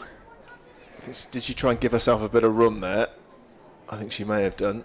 She did a little bit. Oh, that was definitely inside the blue line. So, yeah, not the best time to leave a ball with two balls left. So we're into the final ball, as long as it's a legal delivery. Will they end up on 114 again? Well, yeah, that seems to be their magic number. Let's see. I think it will be. Yeah, hold on to it. Yeah. It's 114 again, so Gloucestershire finished their innings on 114 for 5. Exactly the same as they scored in the fixture over in Bristol. And I think Glamorgan, who chased that number down fairly comfortably, will be pretty pleased with that. Kath, what's your assessment of it? I mean, I think that's a great day at the office for Glamorgan. I think they started well. I think, from a Gloucester point of view, they actually started off pretty strong in the power play, and they're up to 50 quite quickly. But brilliant captaining, I think, from Lauren. She rotated the bowlers well. She brought back in the ones that have kept tight lines at the end to make sure that they didn't capitalise. Again, Nicole Reid, brilliant bowling from her today, really getting them to think about what they needed to do, and it just slowed everything down. And then when you slow everything down, you put that pressure straight back onto Gloucestershire, and then they have to then think about moving their feet because the pace isn't on the ball a lot of the time. So I think from a Glamorgan point of view, they'll be walking into that changing room really happy with how they've taken the approach today. Yeah, absolutely. And when they took the pace off, it did seem quite hard to get away in the end. And Katie Cobb, who early on I think had helped Gloucester get off to a pretty good start, dropping a couple short, and they were pulled away for 4. It was really good to see that the way that she came back, and as you can see, she took the important wicket of Reddy there, and in the end was quite tight. So and Reid again, the important wicket of Story, just as she was looking to sort of get going and ticking along at a run a ball. Yeah, and some got some good starts. So Willis started well, but as soon as if those top 3 were gone, Gloucestershire were struggling from that point. And I think from Glamorgan they just carried on doing what they do best, and that's putting the ball on the money. The field placings I thought were excellent from Lauren Parfitt today, really putting that pressure on, showing the gaps where Gloucester might have wanted to go, but the bowl wasn't there to be able to do it. So yeah, and the bowlers there, pick of the bowlers, you have to say, 2 for 27. Anne-Marie Schön on her first match here coming into the side. Well, she did well and took a couple of important wickets, but as I say, good comebacks as well from the spinners, from Katie Cobb, 1 for 26, and Reid 1 for 21. And I guess Porter just set the tone right at the top there. Yeah. In fact, Porter and Tulloch were actually pretty economical, going at less than 5s. So they helped to make sure that Gloucester's progress was only steady. Well, of course, we're supporting her game too. Great to see on this occasion that women's cricket and men's cricket getting equal billing here at Sapphire Gardens today in this historic double header. And it's fantastic to see the women's game making such big strides here at Glamorgan and indeed in the county game all around the country. And we're excited to see what's going to happen in the second half of this inning. So we are going to go for a little quick break, get a glass of water, and we'll be back shortly to see whether Glamorgan can chase down 115 to win here at Sapphire Gardens and if they do that, well, they are 100% guaranteed a place on finals day in Northampton on the 26th of July. So we'll go for a short break. We'll see you back in a moment.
People better than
Welcome back to Sophia Gardens on a glorious day.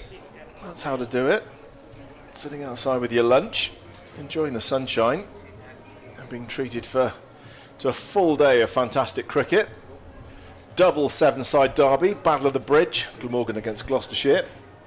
We're halfway through the women's game. If you've just joined us, both Vitality Blast games. The women are playing in the Division 2 tournament, and in a great position, Glamorgan, both in the table, but you'd have to say that actually, Kath, they're in a pretty good position in this game as well. They've managed to restrict Gloucestershire to 114, and what's your sense about how difficult a total that should be for this Glamorgan lineup? I don't think this is going to be a struggle for them today. I think, they've got a great opening lineup. Lauren Parfitt's, topping the batting scoring at the moment. So I think, they won't want to rush it today. They want to get there and do it well, but also they probably might want to just get a shake on and try and get off the pitch and ground as quickly as possible as well, and recover. So I think it's not going to be too much of a challenge. But Gloucester as well, they can put that pressure on early, and that's be the key for them. If Glamorgan get off to a flyer, then you're always chasing it. So I think they've got to try and be as tight as possible in the start of the first power play, the first 6 overs, and not let the openers get away with it. So they need really good line and length. But anything loose, these two are going to be putting away quite easily, I think. And of course, there is this incentive in this competition actually to win your games well, isn't there, by a good margin? Because in the rules, a winning team that achieves a run rate of 1.25 times that of the opposition should be awarded 1 bonus point. A team's run rate will be calculated by reference to the runs scored in an innings divided by the number of overs faced. So if Glamorgan can rattle these off pretty quickly, then they could get an extra bonus point, which, in terms of determining, I guess, the draw you get and who you end up playing in the semi-final could be important. So I think that may be one thing they'll have on their minds, that they'd love to get this game done quickly. Yeah, definitely. And they really just want to cement their place and, send that message to the other teams in the competition about, how well they are attacking in that power play and making the most of it. So the teams are coming out. So Parfitt and Ellis are opening, and they're already out in the middle, and Gloucestershire now just making their way out. So people have nipped out to get their snacks and lunch, but they will be coming back in, and Gloucester men are here in the stands as well. We saw them earlier, so they're going to be watching a bit. But yeah, I think again, people just seeking shade where possible before coming back out to the second part of this Vitality Blast T20 game, where Glamorgan have been set the exact same total in the last game they played against each other a few weeks ago, 115 to win. And so they'll be looking to do that as quickly as possible. So on strike is captain Lauren Parfitt, extremely experienced opening batter for Wales, and now for Glamorgan as well. And C.R. Phillips is opening the bowling. So Charlotte, we think. think. Charlotte following suit, opening with spin at the pavilion end, and we're ready to go. Confident foul off the bat. First ball hit the middle. Yep. And off the mark straight away with a single. Just allowing that single. Already Gloucestershire with the fielder back at long on. Both of the deep fielders for Gloucestershire on the leg side, as you'd expect. One at mid-wicket and one at long on. Slightly wide, is that going to be given as wide? Must have come off something because it was down leg but not given as wide. So she may have just made slight contact off the pad. So Bethan Ellis. Yeah. Sent rightly back by Parfitt at the non-striker's end. One of the loudest wait on and no calls you will hear in Wales. So definitely crystal clear from Lauren Parfitt whether she's running or not. Oh, that's chipped up behind to fine leg and scamper for a quick one. She's got to go quickly. Yep, to the non-striker's end. It's a bit of intent straight away. I think that's what perhaps we can say already, that Ellis has come out there and has shuffled right across outside off stump and tried to hoik that one behind square. So you can see, I guess they're looking to take it on. Oh, drilled back. And I think this is, when you're chasing a low total, getting the mindset right, I suppose that's the important thing, isn't it, here? You don't want to decide just to sort of nudge it around and not come with an attacking mindset. I think that way danger lies. Yeah. Suddenly find yourself in trouble if you're pushing it around and not fully committing. Oh, that is a brilliant catch. Absolutely brilliant catch at short cover. It's Story, diving catch, and the Glamorgan captain, Lauren Parfitt, has gone. What a stunning catch that is. And Gloucestershire have an early breakthrough. That is an absolute... I can't even describe how brilliant that catch is. Because Lauren Parfitt, she can drill the ball on the drive, and she absolutely launched everything at that. And Story diving to catch that really low catch and taken brilliantly in the inner ring. So just watching the replay here. Well, it looked So like it was 4, didn't it? At the moment it left the bat, but just in it. Wow, oh, what a grab. Brilliant. 2 hands to it as well. Great dive to her right. Fantastic take. And yeah, that's unfortunate. Lauren Parfitt is making her trudging her way back to the changing room. She'll be really disappointed in that. But what a great start for Gloucestershire. Well, I think 9 times out of 10 that ball would probably race to the boundary, but it took a special catch, brilliantly taken, and so, well, that's just the start that Gloucestershire wanted. We've been talking about how we didn't think this total would challenge Glamorgan, but suddenly they've lost their captain, their talisman, right at the start.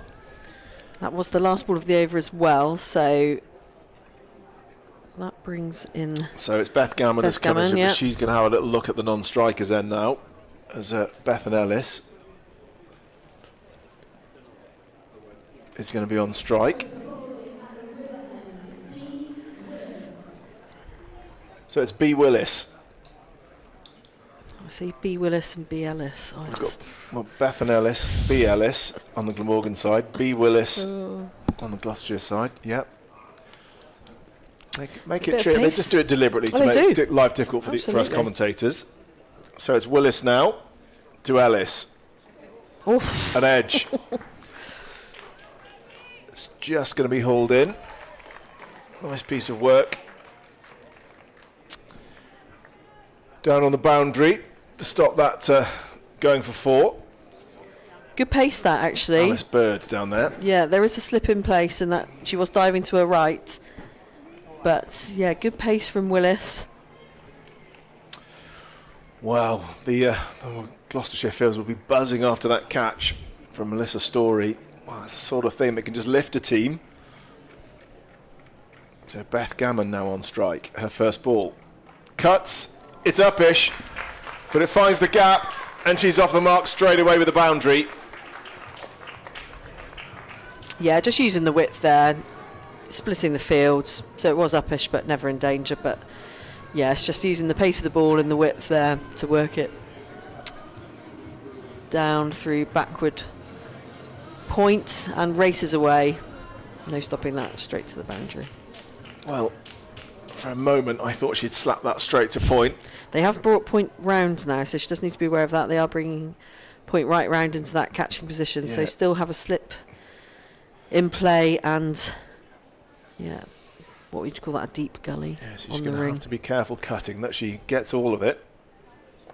Oh, she's runs it straight through the gap. intelligent batting there. That's exactly where the fielder was. Just works it straight into that point area where they just moved the fielder from for a single. So really intelligent batting from Gammon here. So Gammon, important figure in Welsh women's cricket. Absolutely. Responsible for bringing a lot of the younger players through in the pathway as well in her daytime job. And of course out here is the Glamorgan number 3 as well.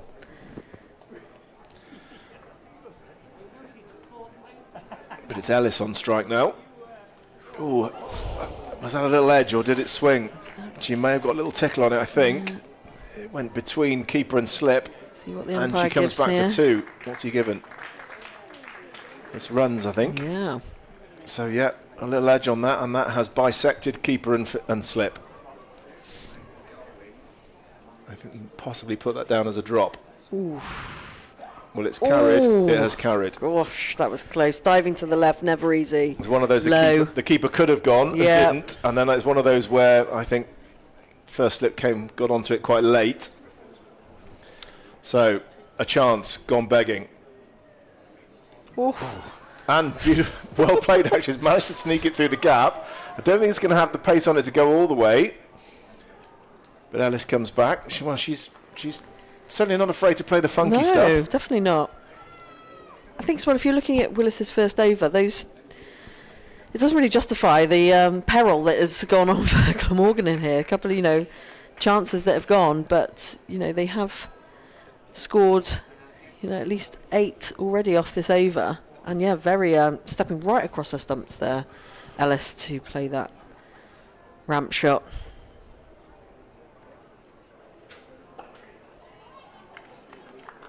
So 10 off it in the end. Good over for Glamorgan. That's just helped them to reset a little bit after losing their captain so early on. Ellis looks like she is certainly going to try things at the top of the order, try and maximise the opportunities of boundaries in the power play when only 2 fielders can be out on the boundaries. And you feel like Beth Gammon's going to be a key figure.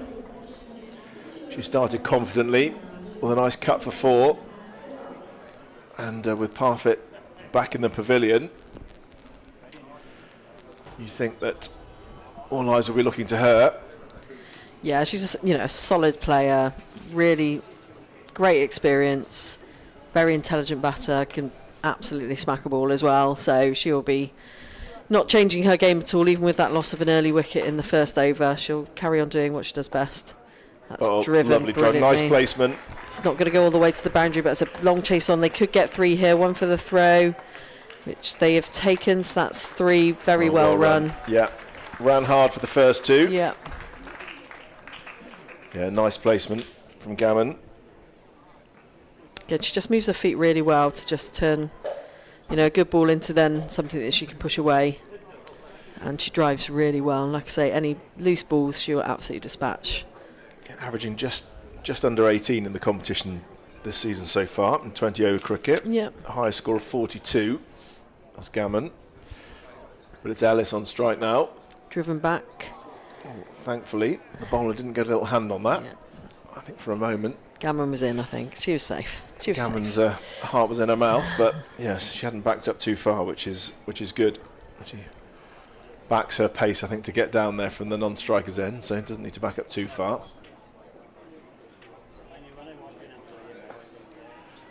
Again, you get the feeling that she's dangling just on off stump just outside, hoping for another lofted drive into that cover region. We've seen what Story can do, so anything in the air going through that region, she's going to be looking to pouch. Gets it on a full toss. Oh, and again, just evades the diving fielder at mid-wicket. Yeah, that would have been a spectacular take if she managed to do that. Yeah, will lightning strike twice. Yeah. They're the sort of things that can win you games. A couple of unbelievable catches so far. Morgan riding their luck a little bit. Again, it's a good aggressive field. Look, right within the ring, and only 2 out sweeping. So again, it's it's like closing in. They're not on the markers of the ring there. They are. No. A few of them are well in. Good 5-6 meters in. So only a couple of strips away from the main one they're playing on, which again adds that pressure. And as they're walking in as well, that's driven though to one of those fielders just describing. Not afraid to use her feet is Gammon. No. She's trying to come down to the pitch here and turn those good length balls into half volleys. That was a pretty tidy over.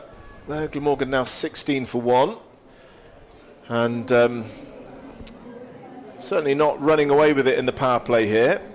They're kind of only just going at just over 5s. I think the loss of Parfitt will certainly have just given them pause for thought. I think B. Ellis has been trying to innovate, trying to keep the score moving, trying to keep the bowlers guessing without really having struck too many really cleanly. Gammon's already going above run a ball. Yeah. There's always that horrible feeling when you're batting. Your openers go out and you put if you're in 3 or 4, you've got your pads on, sit back for a good 5 turnovers here. And if they're ever out in the first over, there is a little bit of panic that comes across the dressing room for your established openers. Nice looking shot. Doesn't get past the fielder. Good diving stops. It's only going to be 1. Because you always expect them to set the scene, see what's going on. So when they come back within that first over, there is, a little small bit of panic across the across the squad. Yeah, but no, it's these, like I say, Gamma's come in with intent, 8 off 5 already. And that's what they need to have, isn't it? Is just to really commit to whatever they're doing here. If the ball's good, take a single. There's certainly lots of spaces on the leg side. Lots of wide open spaces. Yeah, only 3 fielders on the leg side at the moment for Gloucester. 2 saving 1. Short fine leg. And then a sort of a wide-ish, mid-on, more like a mid-wicket really, and then just that sweeper down the end. So they're obviously banking on Willis to be able to bowl off stump, just outside off stump line here. Ooh. Leading edge, just over the short cover. They come back for 2. Also riding their luck here. I think as well, just so you're saying, if you're batting, you're looking at that leg side going, well, that's where my runs are. And it's almost as if, she squared up a little bit there, thinking I'll just work it. If I can just work it round that pad, that's always a guaranteed run. And then I think that's why it just tripped over that inner ring and the cover. Yeah, just closed the bat face a little bit too quickly there. But thankfully, he's got a good bat. And even the edge was enough just to clear the short cover. Who's now standing on the edge of the ring. Has gone back a little bit. That'll be a wide. Nice take though. Lovely one-handed take from Mega Hearn. But 1 more to the total.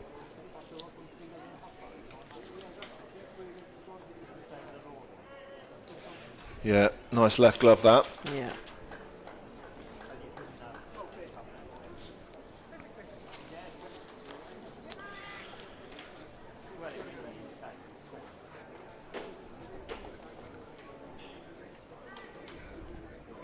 Bethan Ellis has caught all of that one. I think that's going to go all the way. A little bit of a race on. Just beats the diving fielder. And that's a very welcome boundary for Bethan Ellis. She moves on to 12. And Glamorgan will be glad to see a few more of those during this power play. Again, already sort of seeing the difference there, the strength of hitting, getting it, on the middle, having more time to connect with that and just racing away with the boundary, which Gloucester was slightly lacking when they were trying to capitalise on those slightly wider balls. Well, that's probably not the line to be bowling, sort of leg stump with the field that she's got at the moment, so we'll be trying to recorrect her line here, Willis. That's better.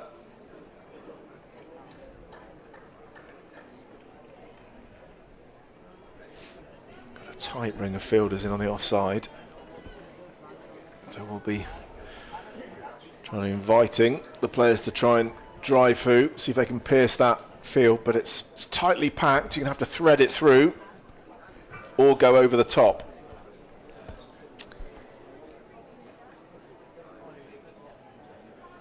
Nine from the over so far, 1 ball to come.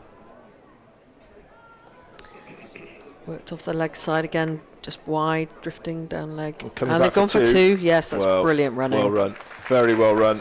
And again, I think that's the difference. Gloucester, weren't capitalising on those balls out to the sort of boundaries. They were only taking singles, whereas Glamorgan are turning those ones into 2s. Well, that was all about fitness and athleticism, isn't it? Really, such a big part of the modern game, and you can really see it when there are 2 genuine athletes out there. That they are up and down that wicket in a flash. Yeah. And it's turning 1s into 2s, as you say, which does add up across an innings. It really does. So 27 for 1, Glamorgan now. Here on doubleheader Sunday at Sapphire Gardens. The Battle of the Bridge, Glamorgan against Gloucestershire. The women on first, the men to follow at 3. Both Glamorgan sides got plenty to play for. It's Glamorgan women's team all but assured, you think, of a place in the semi-finals of the Vitality Blast League 2. Yep. Change of bowler, so Charlotte Phillips coming on to bowl.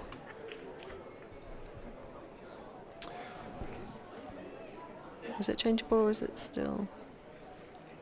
The scoreboard's catching it.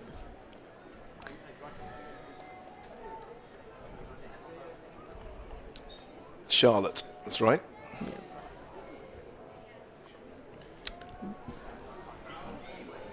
Responded well to the call. Beth and Ellis, rapid between the wickets. These two look to have a good understanding on the running. They've got confidence in each other.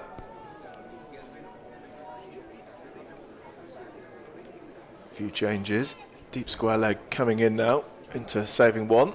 Standing next to the square leg umpire. It's only one fielder on the deep square boundary now.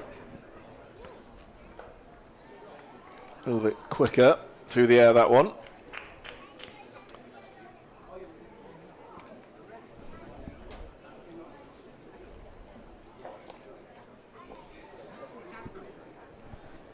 That one's short. Ooh, yeah. And has been pulled away really well. That's going to race away. It's another boundary for Beth and Ellis. And she just waited for the ball that was a little bit short. Managed to swivel on it and turned it behind square for another welcome boundary. Yeah, good foot movement. Got right deep in her crease there. Gave herself loads of time and got a good connection. And Beth and Ellis going on very nicely now. She's at 18 off 17 balls. These two ticking along and picking that run rate up to somewhere where they'd hope it to be. They don't want this game to go too deep. Full toss. Can only find mid-off. It's Alice Bird there, I think, at mid-off.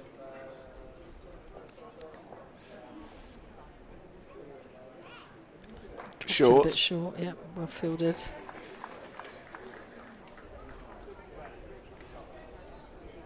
I think got away with a slightly shorter one there because of the line. Yeah. It's a little bit harder to pierce this field on the offside. So shuffling again. Deep square leg goes back now and they bring mid on up into the circle. So will she look to go straight? No, goes square. Goes straight to that fielder they've just moved back. Yeah, nicely swept in front of a front pad there on the full. Just putting a big stride out. So one more over to go in the power play. Glamorgan are 33 for 1. And it just seems now their thoughts of the departure of the captain seem to be fading away. A sense of stability returning with these two. Just getting a little partnership going here now. Definitely. I doubt it's faded away for Lauren, but, you know, from a team point of view, Yes. I think that they're sitting a little more comfortably in the dugout, I'm sure, now that they've, like I say, got to 33 for 1. Good base now to push on from. One more over left of the power play to try and capitalise on that where they can. Yeah, they won't want to lose another wicket in the power play now. Glamorgan. I think we always say if you lose 3 wickets in the power play, then often you can be in trouble.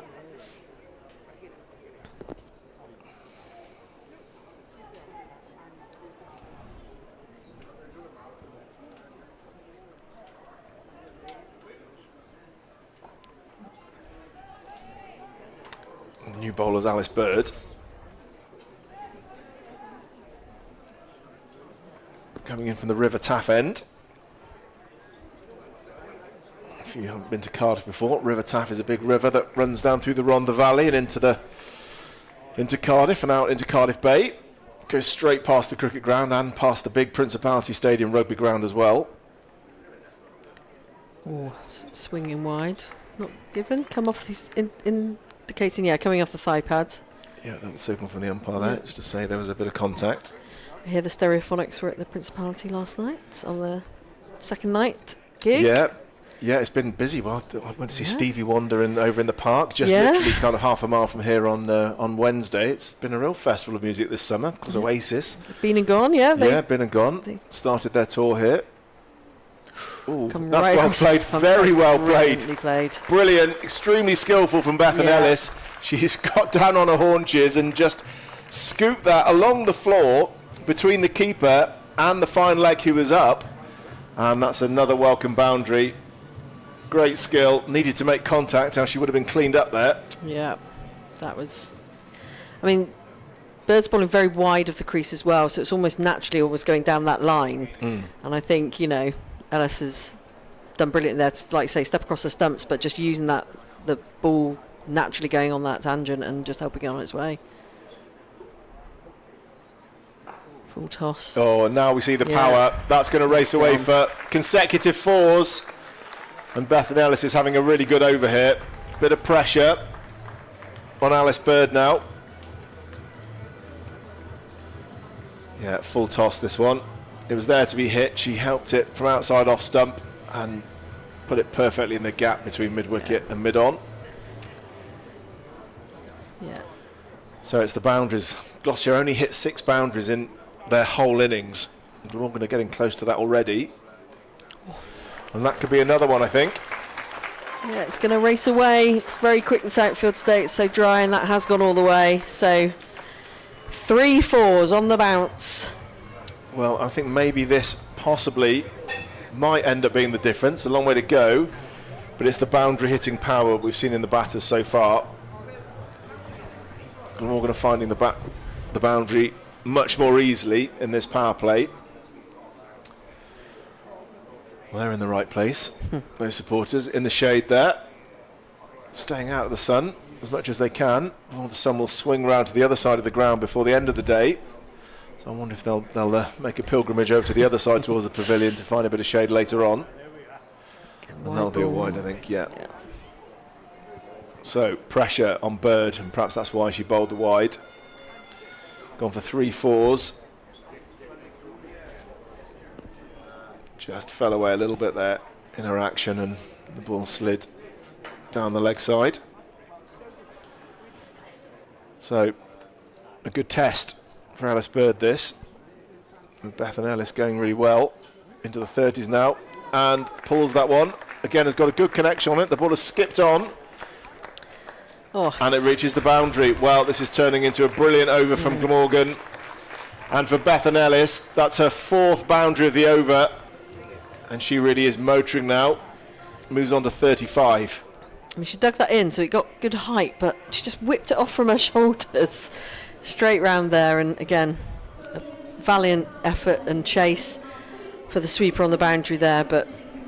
And I think this is a free hit as well, so that was a 4-no ball. Yeah. She must have, was that because she'd overstepped, presumably? Yeah. So... Sure, Alice Bird wants this over. Yeah.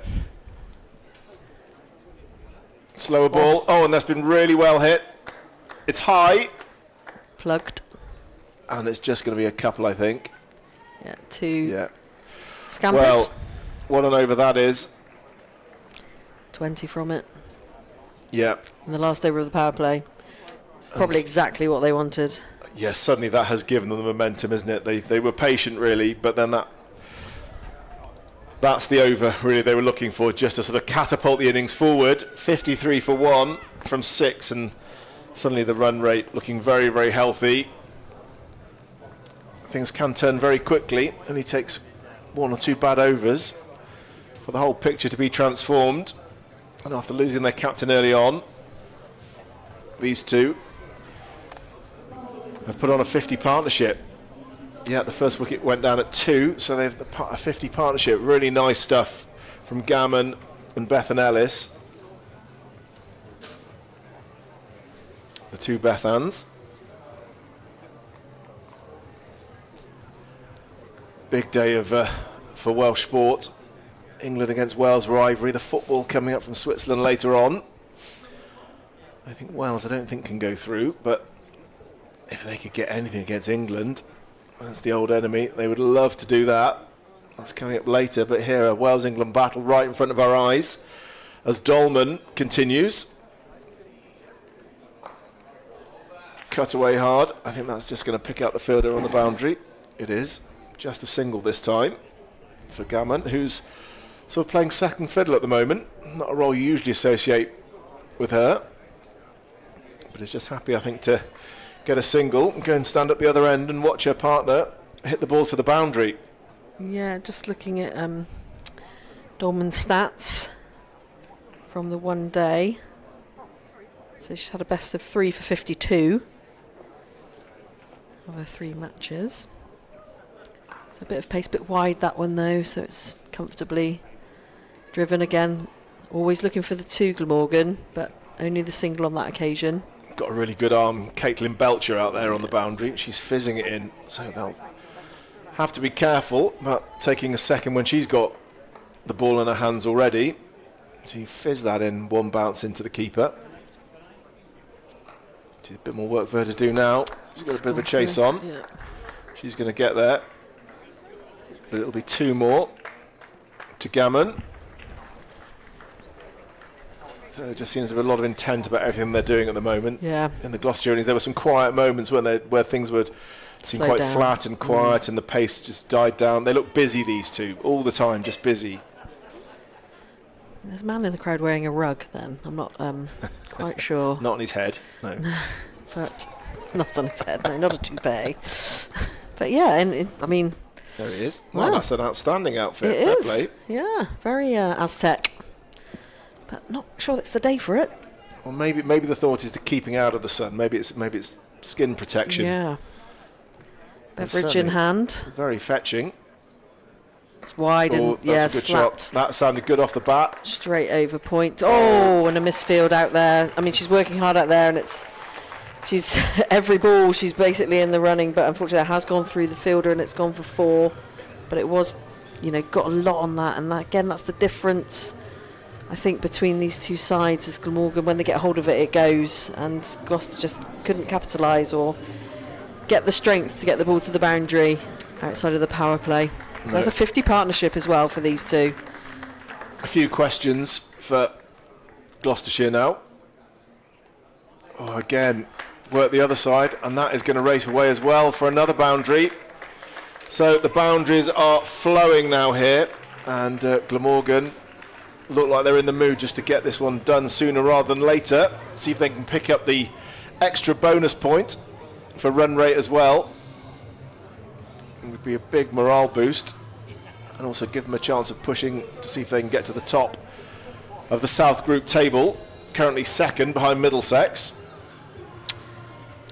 Of course, 4 points for the win, but there is that possibility of the extra bonus point if your rate of victory is sufficiently high. They'll be feeling good about things in the Glamorgan dugout. Yeah. Just taking a very quick drinks break here, and just seen they've run on with wet, cold towels to put around the neck to try and cool down. So, Yeah, a hot day to be under a helmet. It certainly is. Probably rather be there with your vest on and a glass of something cold in your hand. Pretty testing all round here, but they're doing really well actually, and hitting the ball to the boundary is one way to conserve energy. definitely. Instead of running the 2s and 3s. That seems like the mantra for Glamorgan at the moment. So, change of bowler. So, Belcher coming on at the River Taff end. Yeah, Caitlin Belcher. She's been doing a lot of work on the boundary, so she'll be nice and warm. She's been sprinting up and down there, trying to cut off the 4s. Athletic run up, comes in with a good bit of gusto. So it looks like one of the stronger athletes in this Gloucestershire side. Quick runner. I think the field's spread out a bit more now, so I think there's a lot more gaps for Glamorgan now to just take those singles, just work the ball off the leg side. So there's 2 sweepers out, backward square, deep mid wicket, fine leg, and just checking the other side. So yeah, a lot more opportunity I think, and again these two are batting brilliantly together, very intelligent unit, working the ball into the gaps, and like I say, turning those 1s into 2s where they can. And pierced through the inner circle. That's going to race all the way through backward point for 4 runs. And that's a brilliant shot from Beth Gammon. Well, Beth Gammon following on from Bethan Ellis. She's going to have her moment in the sun now. Ellis had been sort of hogging the strike for most of this partnership. I mean, any hint of width and they're on it. You know, it's just piercing that gap, and the contact is so good that even though the sweepers are out there, if the angle's right, it's just racing away for 4. Well, Beth Gammon, that's her 4th boundary of the day. Ticking along very nicely, 25 off 13. That's the sort of scoring rate that really wins you matches. Pulls this one. I think it's just going to be 1, as there's a deep fine leg down there.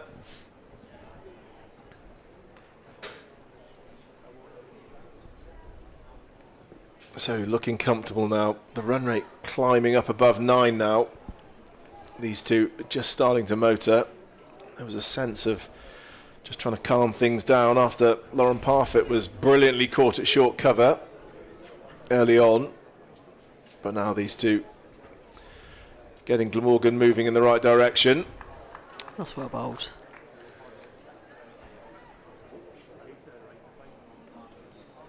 A little warning for running on the pitch there from the umpire. A bit too close to that sort of boxed area where you're not allowed. So you just watch on the replay. So you see where she's running straight in front there. So that's there's normally a hash box there where you can put the image up of where you're definitely not allowed to use your follow through. Gone down the line of leg stump for 2 or 3 paces. She looked again to be drifting down. Now it's been highlighted to us. It's a very difficult thing to correct for a bowler if that's how you bowl, isn't it? I think. The umpire's looking around. Yes, I'd say that was very close again.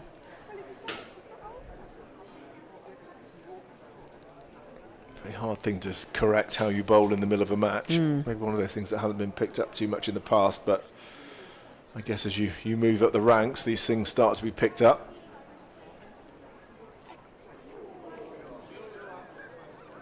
And that's a no ball. So a few problems for Boucher here. Just a little bit of uncertainty. And a free hit. Yeah, she's really going down the line of the stumps, isn't she? Just her legs really, as she lets the ball go, she kind of leans away to the offside and her legs go the other way down the line of leg stump. So a little technical issue to work on for Belcher potentially. Free hit. Has been Swatted. well connected, but straight to the fielder down there. Yeah, it's square. Deep square. But 12 off that over for Dolman, and a few things to work on out of the game today. So it drags the foot, and there it lands right on the line of off stump, and then that second. Through. Oh, that's on middle stump. It's the second. Well, it's the first foot's not great, but the second foot is, like you say, slap bang. So she will get pulled up on that. So great to see the crowd enjoying themselves, waving to the big screen. Little do they know that you're all watching them at home as well. So, questions here.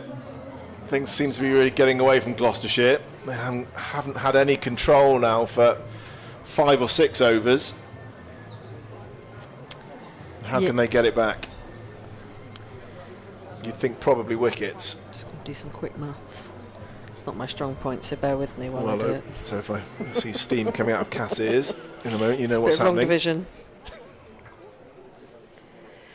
Yeah, so the rate they're going at, only 42 more runs to win for Glamorgan. At the rate they're going, that would be in 4 overs. So a lot for Gloucester to think about. What do you think they can do differently, or what do you think of their opportunities? Well, their only hope of winning this match, and it's remote, is wickets, isn't it? You'd say it's not run rate. You'd think they're already, the damage has been done. Has that been given a wide? It has been given a wide. That pitch straight, that's pretty unlucky, that is. Yeah, she thought so too. We empathise. So maybe getting a little bit of turn there from how that one was hit. Tried to drive that into the covers and it ended up sort of squirting out to short mid-wicket, so off the inside edge of the bat. So Charlotte Phillips comes down the wicket, That's a threads that shot. nicely. Has she got enough on it to reach the boundary? There's a chase on. Great sprint. Oh, well fielded. That's really good stuff. Again from Caitlin Belcher. She's working hard for her team. You cannot fault her effort. That was a beautiful shot, though. Great footwork. All on the ground, just pierced that gap. Yeah, really lovely. So Gammon on to 26. Oh, straight back over through the bowler's hands. Possibly she may have got something on it, but chance. there is a fielder down there sweeping. It's only the single taken. I think Phillips has had a few. She got on her first over. I think she got one drilled back from her from Lauren Parfitt and onto the thumb, and that one's just quickly went straight through the hands and maybe clipped one of those bowling fingers potentially. Yeah, could have been a shot. Possibly a chance, a sharp catch. Never easy when they come straight back at you, but I suppose spinners have a bit more time to reset than fast bowlers. She's changing her angle, so she's going to come around the wickets. So fielding adjustments being made, so she's just going to try and mix things up a bit here to Ellis. So on to 43 now, Bethan Ellis, eyeing up a 50 here.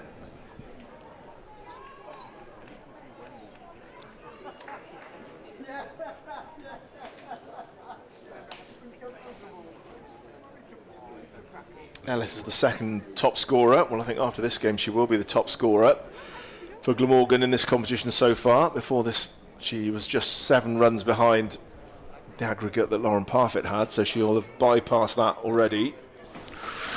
She's going to have to hurry here. Put pressure on the fielder, and it was enough to put her off.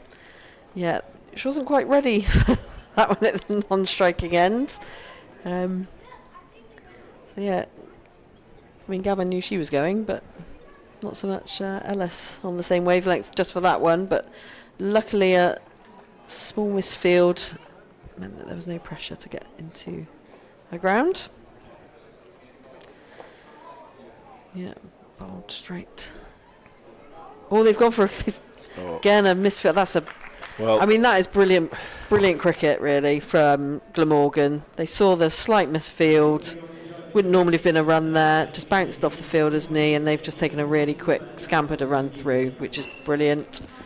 Drinks break being taken here, but it all seems a bit too easy, doesn't it, for Glamorgan at the moment? It does at the moment, and well, from that high point of the brilliant story catch to get rid of Parfitt, since then it really has been one-way traffic, and now all of a sudden, I think the Gloucestershire field is looking a little bit ragged as well, isn't it? That's the sort of, it just seems a team that looks a little bit resigned to what's happening here. They just need something brilliant, something like that story catch, or a couple of wickets, or just something to turn the tide. You think, the rate is just three and over needed now for Glamorgan, so that shouldn't be any problem at all. The only thing you think that's going to give Gloucestershire any chance here is to take a lot of wickets. Someone needs to take 2 or 3 in and over here and just change the momentum of this game. The ball's been thrown to Belcher now. Yeah. 8 off her first. Again, I think you're right. I think I'm not sure where the wickets are going to come from, other than potentially Glamorgan making a mistake or a brilliant piece of fielding. Doesn't feel like the bowlers are challenging the stumps much at the moment, but as we know, this game can change. But I can't see from here Glamorgan not making these runs and winning this game quite comfortably. But Gloucester want to put on a good, account for themselves, and they, like you say, they're working really hard in the field. But it just all seems a bit too easy at the moment for Glamorgan to find those gaps and turn those ones into twos. Yeah, it looks and pretty, just keep it ticking. Fairly quiet out there. Not much noise from the Gloucestershire fielders. Look to pull that down on one knee. Ellis, she's eyeing up her 50 now, just 5 away. Top score of 77.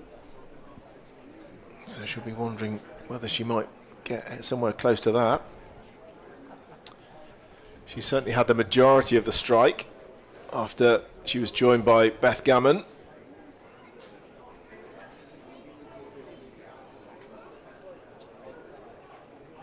Has faced 39 balls now.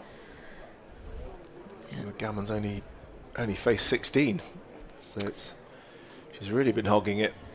Like I say, 10 fours between them. That's 4 more than Gloucester had for their... Well, that's a wide. Now, I think Gloucester really just searching for something different here, and it's slightly unravelling.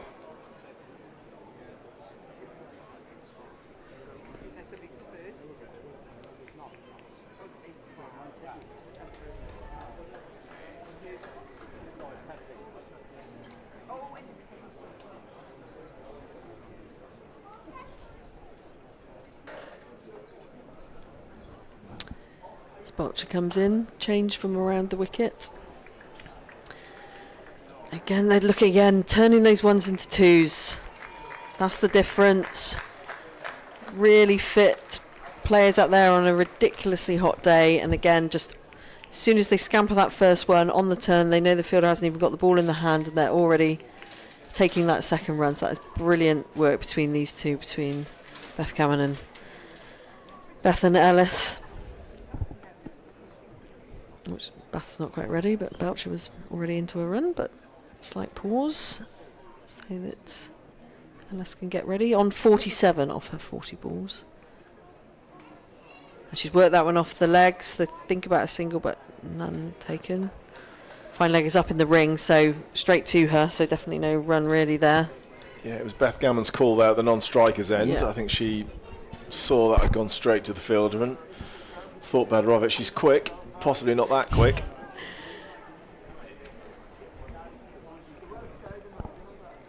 So Bethan Ellis on 47, potentially one shot away from what would be a memorable half century, but let's see. And that could be it. Slapped over cover. Will it race away? I think it's going to. Well, she stopped running and then thought, oh, it's not going to make it, but it has. And that's a brilliant 50 from Bethan Ellis. Very well played from 42 balls and 7 fours. She really has set Glamorgan on their way now to what should be an important victory and guaranteed qualification for finals day in a couple of Saturdays' time. Appreciated by the crowd here. They've seen some lovely ball striking from Bethan Ellis. She's dominated this partnership with Beth Gammon, who's been enjoying watching it up from the other end. A wide ball. Yeah, that's an absolutely brilliant innings. And, you know, Beth Gammon's normally the one that's the accelerator and the run scorer. And like you say, it's quite nice for her to just be at the other end and watch Ellis do, yeah, a brilliant opening partnership, but fantastic runs scored by Ellis and some beautiful shots. And that one just lifted straight over the inner ring on the drive for 4 runs to take her up to a 50. Yeah, it'd be interesting to look at her wagon wheel. She's certainly scored in different areas. We've seen her sort of a couple of scoops, some pull shots. She's played the sweep as well, and then lofted cover drive. So can score all round in the 360. That makes it difficult for bowlers. But it's certainly the boundaries and the boundary hitting ability of these two batters that really has set them apart from anything we'd seen previously in the Gloucestershire innings. Run rate just under 9. Well, there is the wagon wheel. And the boundaries are really, yeah, we're just looking at it here. I know you can't see it at home, but she really has picked the boundaries all round the wicket. Yeah, all the corners. And the straight drives as well. Yeah, really. Well, there we go. There we can see it. Now that's Beth Gammon. Ooh. And here's Bethan Ellis. Yeah. Well, there you can see almost a perfect spread of boundaries there, the blue lines. We'll maybe have another look at that in a minute. As Beth Gammon just takes a single, rotating the strike. That's been another feature, not just the boundary hitting, but they've run really well, these two. Turned ones into twos and kept the singles ticking over as well.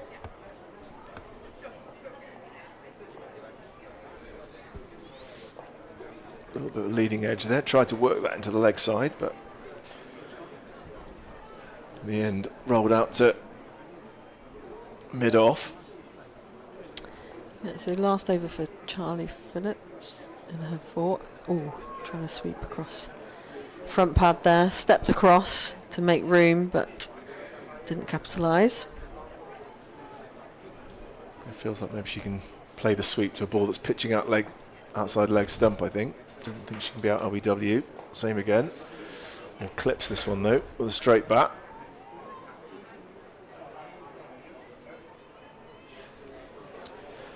So, well, the maths should be comfortable. 24 to win from 56 balls.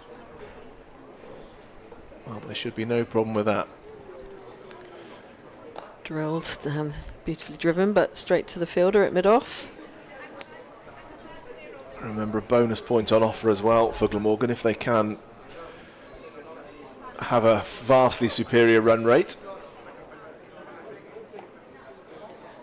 And at the moment they're looking comfortably that way.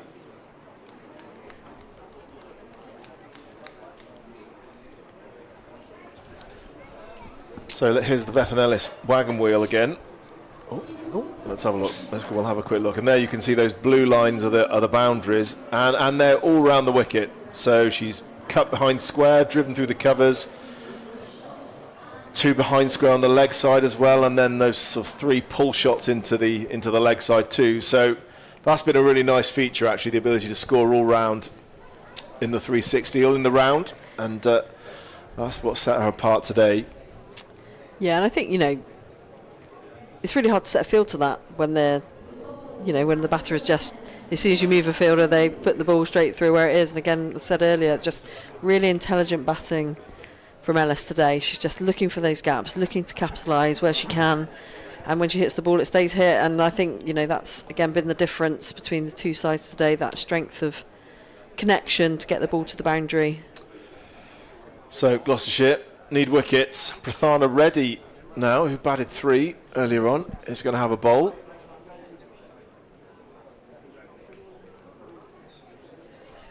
That surely must be the only hope here. To somehow run through them, it seems unlikely.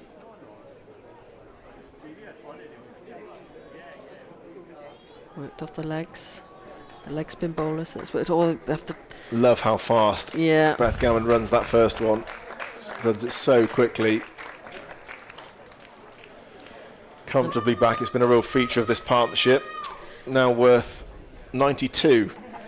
Yeah, so they got no final leg, so Belcher again had to come a long way from deep backward square round to that one. So they were able to take 2. Drilled straight through that gap. That is a majestic shot, piercing the 2 fielders. It may race all the way to 4. There's a big chase on, but it has gone. That is a beautiful shot from Beth Gammon, absolutely piercing that field. I mean, what do you say about that? Well, yeah, had an air of class about it. Didn't try to overhit it. Just placed it right where it needed to be. And it was such a well-timed strike that it had the pace on it to roll away as well. So she's played second fiddle, but actually she's ticking along at a lovely rate as well as Beth Gammon. Again. She's 37 from 22 now, which is a fantastic strike rate. It's sort of a better strike rate than Bethan Ellis. So even though she's sort of been playing second fiddle, faced less balls, but she's putting a lot of them away. 5 boundaries. And more innovation. Yeah. Knew there was a gap there. Oh, wow, she's coming back for 3-2. Well, that's fantastic fitness, fantastic speed in this heat. And no wonder she just pauses and takes a gulp of breath there. Because that was a hard run 3. Yeah, tired. Yeah. Needs a bit of a breather. That's not easy to do on a day like this. Definitely not. Have a wander off to square leg and get your breath back. It's been run 2, they've hit 4, then a 1, then a 3. So, yeah, just taking a moment to get some oxygen back into those lungs. Yeah. Really good stuff. They're pushing hard here. No taking it easy in these conditions. And another single taken out to the sweeper. Again, 12 off that over, so that's a great over. 1 ball to come. 1 ball to come, is it? Sorry, I was ahead of myself there. You could be right. Mystic Kath, does she know?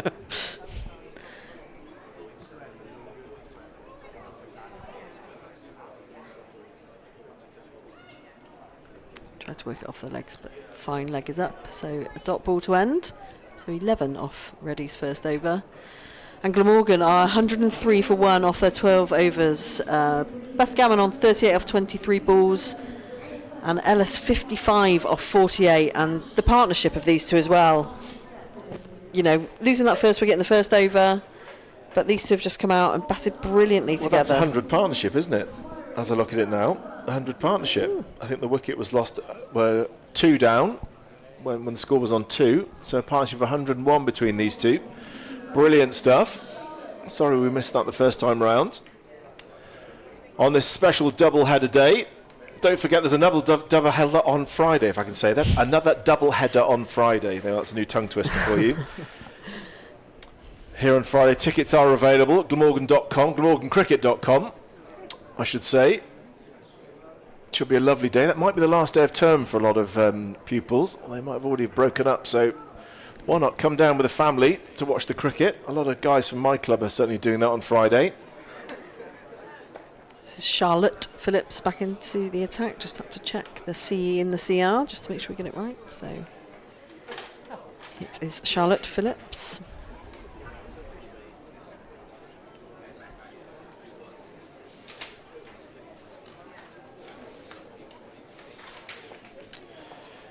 Yeah, the shuffling of papers. Yeah.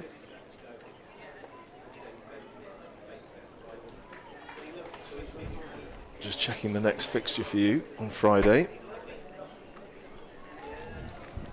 Yeah, the women play Kent here. I think 3 o'clock it is on Friday afternoon.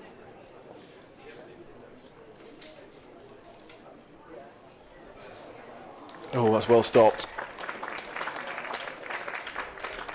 But they still come back for 2. Well, that's just brilliant aggressive running. Well, these two really are working hard in the heat. They're determined to get this done.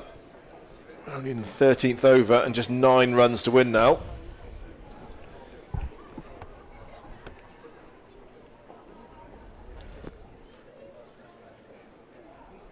Oh, full toss. Well struck. Straight over, down mid-off, and that's going to race all the way to the boundaries. Did probably get what it deserved there. Again, Belcher the ball seems to be following her today at the moment. But yeah, full toss and absolutely dispatched down the ground, well over the infield, and raced away for 4.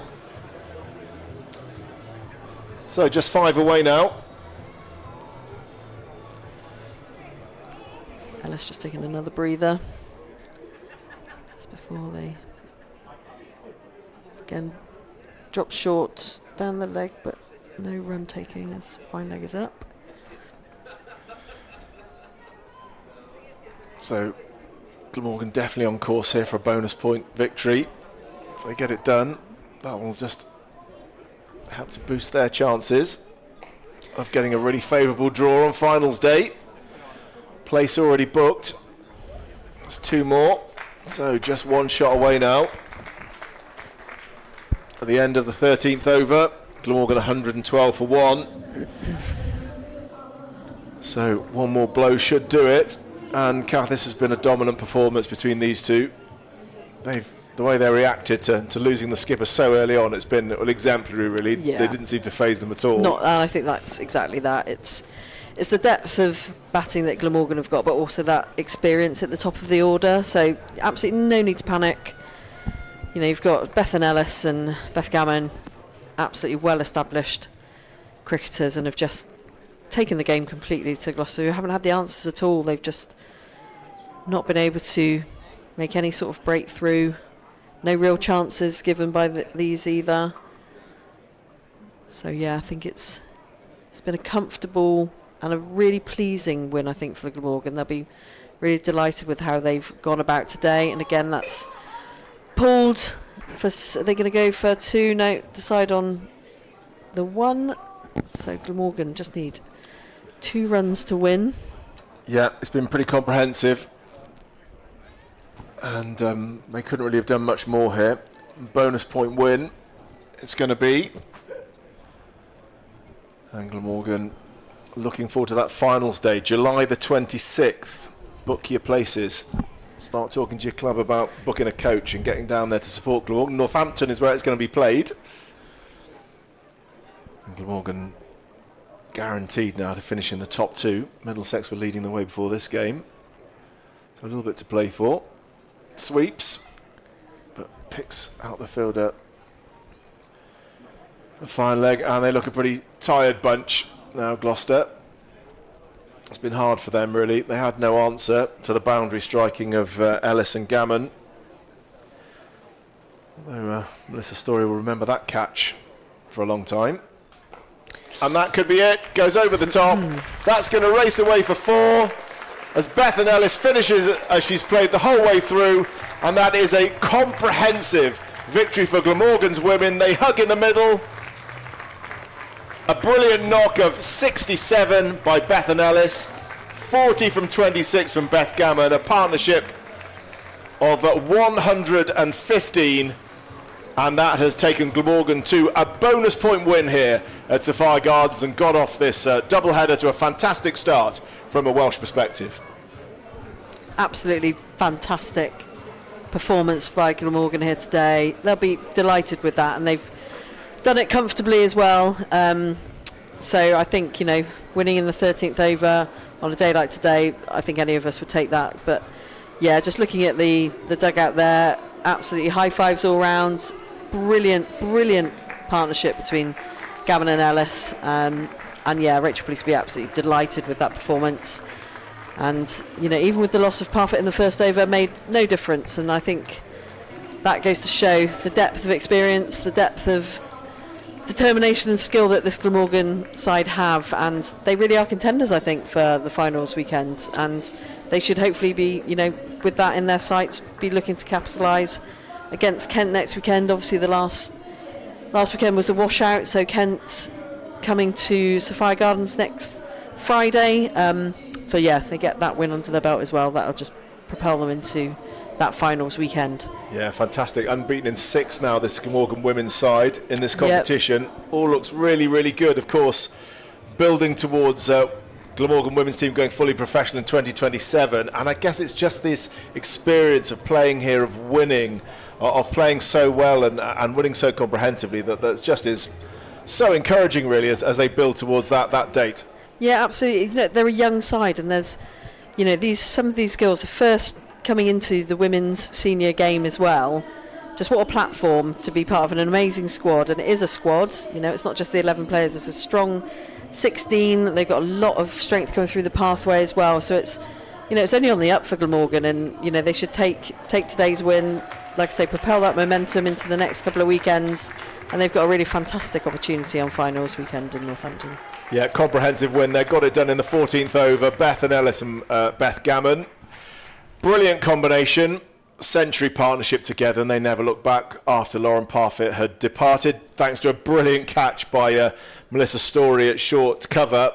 She'll remember that for a long time. Sadly, it wasn't in a winning cause, but a stunning take to get rid of the Glamorgan captain. But Ellis and Gammon, well, they didn't look back and actually made light work of it. Great boundary hitting, ran very hard between the wickets on a hot day. It was an outstanding performance and really a very tough day for the bowlers. Yeah, it's a wicket really for Charlotte Phillips opening up, but not much joy for anyone else, and it's a day that one or two of those bowlers will want to forget. Yeah, unfortunately, they used 7 bowlers here today, and I think that probably shows a bit more about how they needed to just try and come up with different options as much as possible to try and maybe get some follow-on wickets from that early one that took him, but they just didn't have the answers, and just the experience and the nature of the way that Gammon and Ellis used their feet in the crease, no matter where that ball was put, they were capitalising on it and finding the gaps. And again, that strength of hitting was the difference again from both sides from this morning.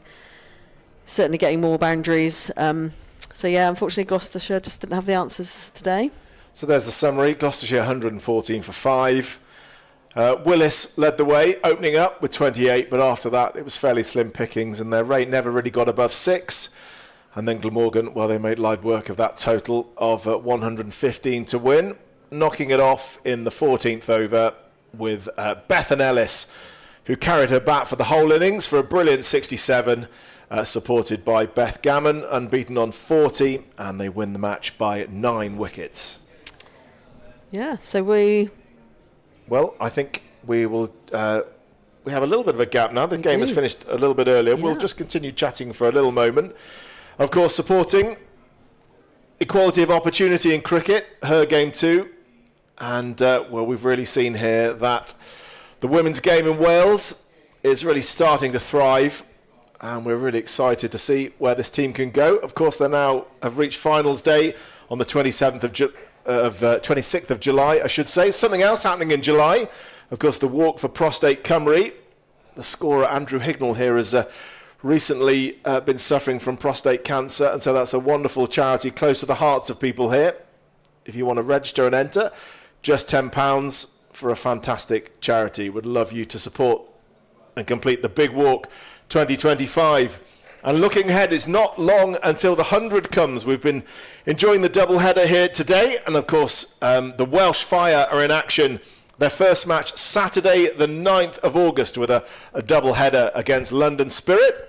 The women at 2:30, followed by the men at 6 o'clock in the evening. Great value, as always, just £5 for under 16s, adults from £21. You can get your tickets at the100.com/tickets. Get involved and come and watch the Welsh Fire play the London Spirit on Saturday the 9th of August, and book your tickets for a feast of cricket here at Sapphire Gardens throughout the summer. And of course, international cricket returns here. We've already had one fantastic international match, ODI against the West Indies earlier in the summer, and it's South Africa who are the visitors in September, 6:30 in the evening for a T20 international. So you can get your tickets at glamorgancricket.com. So a feast of cricket today, and a feast of cricket coming up here at Sapphire Gardens. It's been a brilliant victory for the Glamorgan women here this morning as they beat Gloucestershire by 9 wickets. And in about, what, Catherine? An hour and a half's time, yep. It's the turn of the men, who also have plenty to play for. Glamorgan currently in 4th place in the Southern Group in the Vitality Blast standings. It's not totally in their own hands, with a couple of teams just lurking just below them. Sussex have a game in hand as well. But Glamorgan will be hoping, if they can get a victory against Gloucestershire today, well, they could also propel themselves towards those quarterfinals, which happen a little bit later this summer. So we'll look forward to seeing you then. Kath, it's been great spending the last hour with you, last couple of hours with you, and we'll do it all again just before 3 o'clock. But in the meantime, stay with us, and we'll see you a little bit later. Thanks for watching. Bye all.